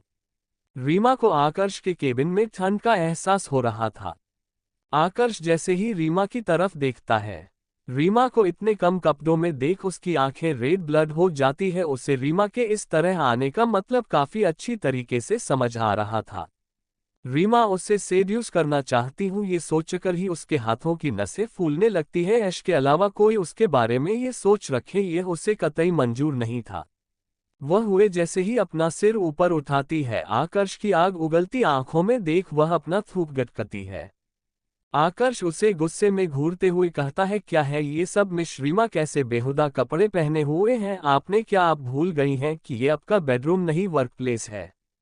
रीमा अपनी सफाई देते हुए कहती है, सर ऐसा कुछ नहीं है, उस लड़की को पता नहीं मुझे क्या प्रॉब्लम है, आप देख सकते थे मेरे कपड़ों में आइसक्रीम गिरी हुई थी, बस मैं उसी कारण से मैंने वो शर्ट निकाली है, मेरे पास दूसरे कपड़े नहीं थे। अच्छा ऐसी बात है तो फिर आपको वही गंदे कपड़े पहन के अंदर आना चाहिए था। आपका यहाँ अपने इनरव्यू में आना आखिर आप साबित क्या करना चाहती है? आकर्ष के ऐसा कहने पर उसे इतना तो समझ आ गया था कि आज से उसे ही इनिशिएट लेना होगा, इसलिए वह तुरंत आकर्ष के पास जाती है और उसके ऊपर झुकते हुए उसके हाथ को पकड़ सीधे अपने सीने पर रख देती है। अपने हाथों को रीमा के सीने में देख आकर्ष एक गंदगी के जैसे उससे अपना हाथ छुड़ा उसे जोर का धक्का देता है। आकर्ष के ऐसे धक्का देने से रीमा पीछे जाकर दीवार से टकरा गिर जाती है, जिससे उसे हल्की चोट लगती है। आकर्ष उसे घाइन भरी नजरों से देख रहा था। रीमा आकर्ष के ऐसे धक्का देने से एकदम चौंक गई थी। उसे तो लगा था कि यदि वो आकर्ष के करीब जाएगी तो आकर्ष उसकी खूबसूरत बॉडी को देखकर फिसल जाएगा और रीमा उसके साथ संबंध बनाकर इस कंपनी पर राज करेगी। पर यहाँ तो उल्टा ही हो गया था। लेकिन वह हार ना मानते हुए तुरंत उठती है और चलते हुए आकर्ष के करीब आती है। आकर्ष उसे अपनी आग उगलती आंखों से देख रहा था। रीमा आकर्ष की तरफ देखते हुए कहती है, क्या हुआ बॉस, क्या मैं आपको सेक्सी नहीं लगती? उस बहन जी से तो लाखों गुना मैं सेक्सी हूं। जब आप उसे किस कर सकते हैं तो मेरे साथ इंटीमेट क्यों नहीं हो सकते? रीमा अपनी बॉडी पर सेडिक्टिव वे में हाथ फेरते हुए, मेरा फिगर देखिए। आकर्ष तो उसे गुस्से से घूरे जा रहा था। वह एक गुस्से से चिल्लाते हुए सिक्योरिटी को आवाज लगाता है। आकर्ष की ऐसी डेंजरस दिल दहला देने वाली आवाज को सुन रीमा डरते हुए पीछे हो जाती है। रीमा को ऐसा महसूस हो रहा था कि उसके शरीर से जान निकल गई है। आकर्ष की आवाज सुन सिक्योरिटी गार्ड जल्दी से अंदर आते हैं। आकर्ष उन्हें देख अपनी डैंगरस आवाज में आग उगलती नजरों से रीमा को देखता और कहता है, इस भूरे के ढेर को मेरे केबिन से अभी के अभी दफा करो। आज के बाद ये हमारी कंपनी में दिखनी नहीं चाहिए। आकर्ष की बात सुन रीमा की ऐसी स्थिति हो गई थी कि उसे काटो तो खून नहीं।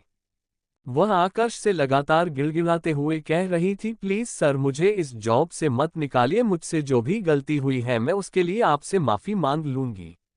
पर आकर्ष उसकी कोई बात ना सुनकर सीधे सिक्योरिटी को इशारा करता है। सिक्योरिटी गार्ड रीमा को घसीटते हुए आकर्ष के केबिन से निकालते हैं और कंपनी के बाहर कर देते हैं। कंपनी के सभी एम्प्लॉय रीमा की ऐसी हालत देख रहे थे, पर सभी को रीमा के ऊपर कोई दया नहीं आ रही थी। सभी रीमा के जाने से इतना तो समझ गए थे कि जिस लड़की को रीमा ने ऑफेंड ओपन किया है वह कोई मामूली लड़की नहीं है। रीमा को धक्के मारकर कंपनी से बाहर निकाल दिया गया था। रीमा गुस्से से एक नज़र कंपनी की तरफ देखती है और मन में कुछ सोचते हुए वहां से निकल जाती है। चैप्टर 130 आकृति जी ने सुनी ऐश की सिसकियां। बॉडीगार्ड रीमा को लेकर आकर्ष के केबिन से बाहर निकल गए थे, पर आकर्ष का चेहरा अभी भी वैसे ही कठोर बना हुआ था। उसे अभी भी अपनी बॉडी पर रीमा को छुवन महसूस हो रही थी, जिससे आकर्ष को खुद से घिन आ रही थी। वह जल्दी से इंटरकॉम उठाता है और कॉल करता है। सामने से उसकी सेक्रेटरी कॉल रिसीव करती है। आकर्ष अपने वैसे ही कोल्ड ओरे के साथ कठोर आवाज में कहता है, किसी को मेरे रूम में भेजो, मेरा पूरा रूम क्लीन करवाओ। जी सर, सामने से सेक्रेटरी ने कहा। इसके साथ ही आकर्ष गुस्से से उठता है और सीधे अपने रूम से अटैच कमरे में चला जाता है।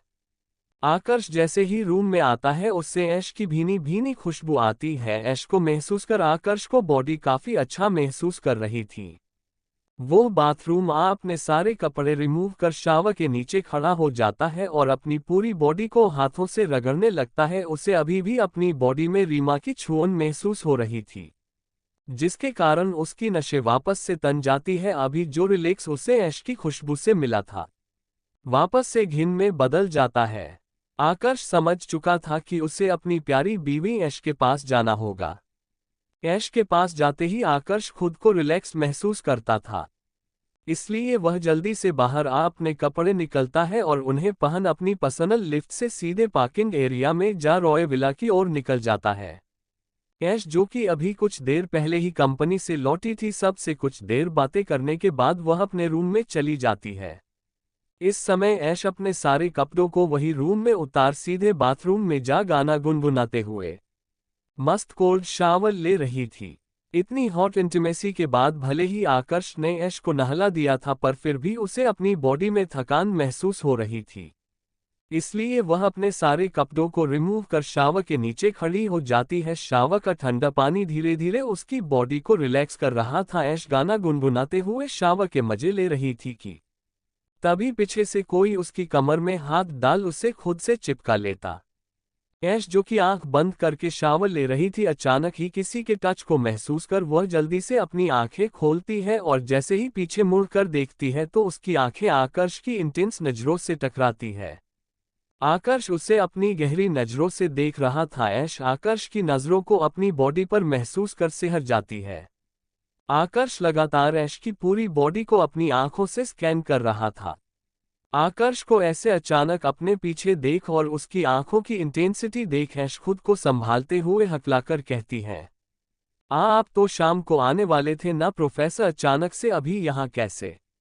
आकर्ष ऐश की कमर से धीरे धीरे अपने हाथों को उसकी अपर बॉडी की तरफ ले जाते हुए उसकी गर्दन में स्मॉल किसेज करता है और उसके कान के एयर लोब को काटते हुए सरगोशी से कहता है, शायद तुम भूल रही हो बीवी कि तुमसे मैंने कंपनी में क्या कहा था।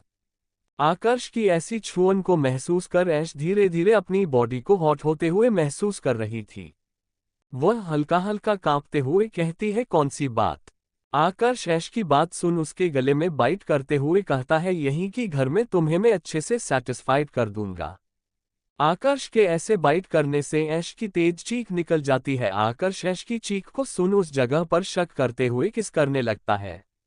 अब धीरे धीरे आकर्ष जो कि रीमा के छूने से बेचैन था, ऐश की बॉडी को अपने पास महसूस कर वह रिलैक्स हो रहा था।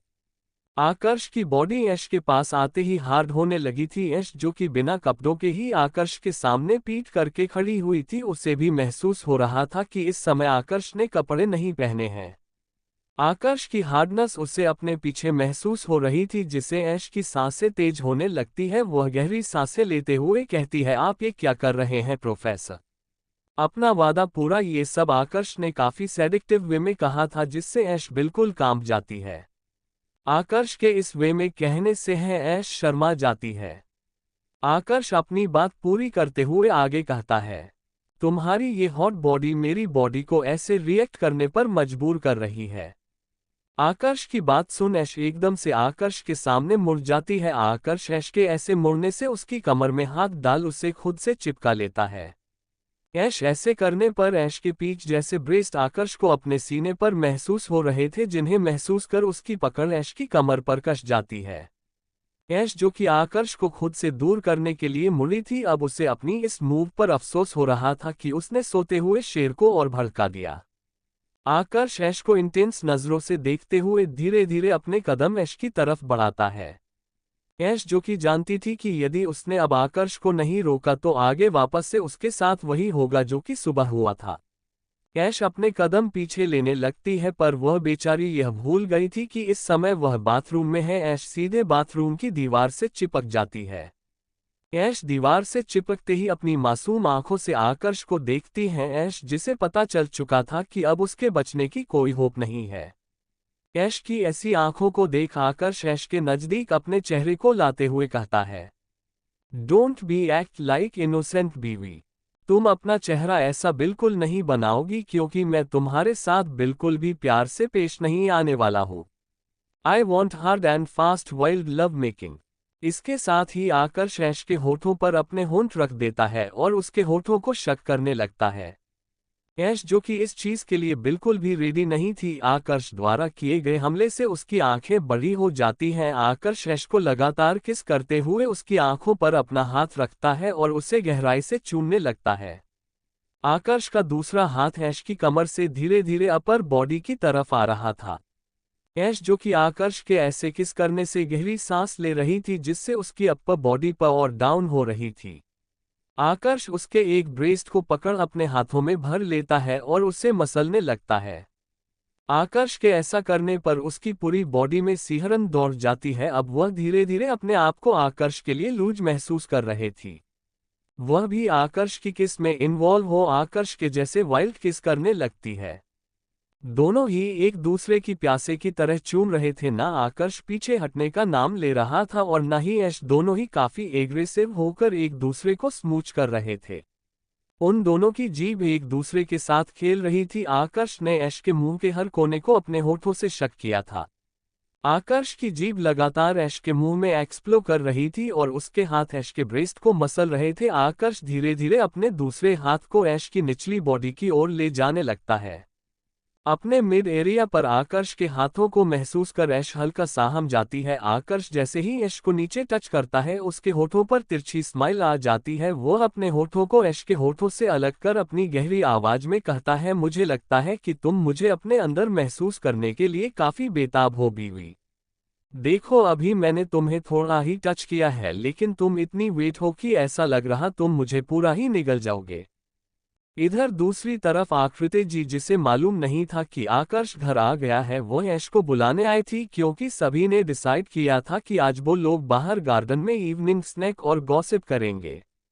आकृति जी जैसे ही रूम में आती है तो पूरा रूम खाली था। वो ऐश को आवाज लगाती है पर कोई जवाब नहीं देता। आकृति जी की नज़र बाथरूम की ओर जाती है जहां से पानी गिरने की हल्की आवाज आ रही थी।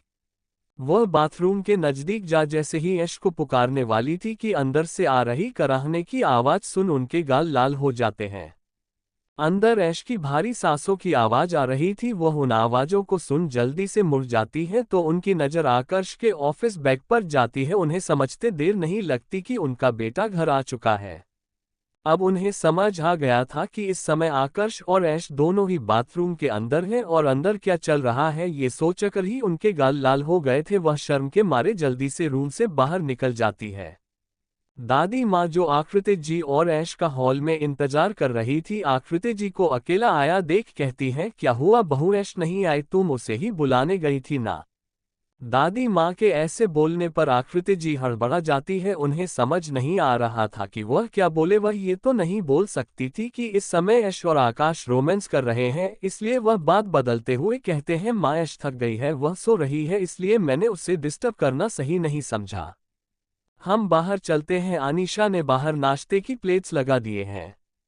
आकृति जी की बात सुन दादी माँ हाँ में सिर हिला बाहर की ओर चली जाती है। आकृति जी गहरी सांस लेते हुए कहती है, पहली बार माँ से झूठ बोला पर क्या करूँ, वह सब भी तो नहीं बता सकती थी। ये बोलते ही उन्हें बाथरूम से आ रही है आवाजों का ख्याल आता है। वह वापस से शर्माने लगती है। वह नामे सरहीला जल्दी से बाहर निकल जाती है। Thank you. आपको नोवेल कैसा लगा कमेंट करें, लाइक और शेयर करें। नेक्स्ट पार्ट देखने के लिए चैनल को सब्सक्राइब करें। Thank you.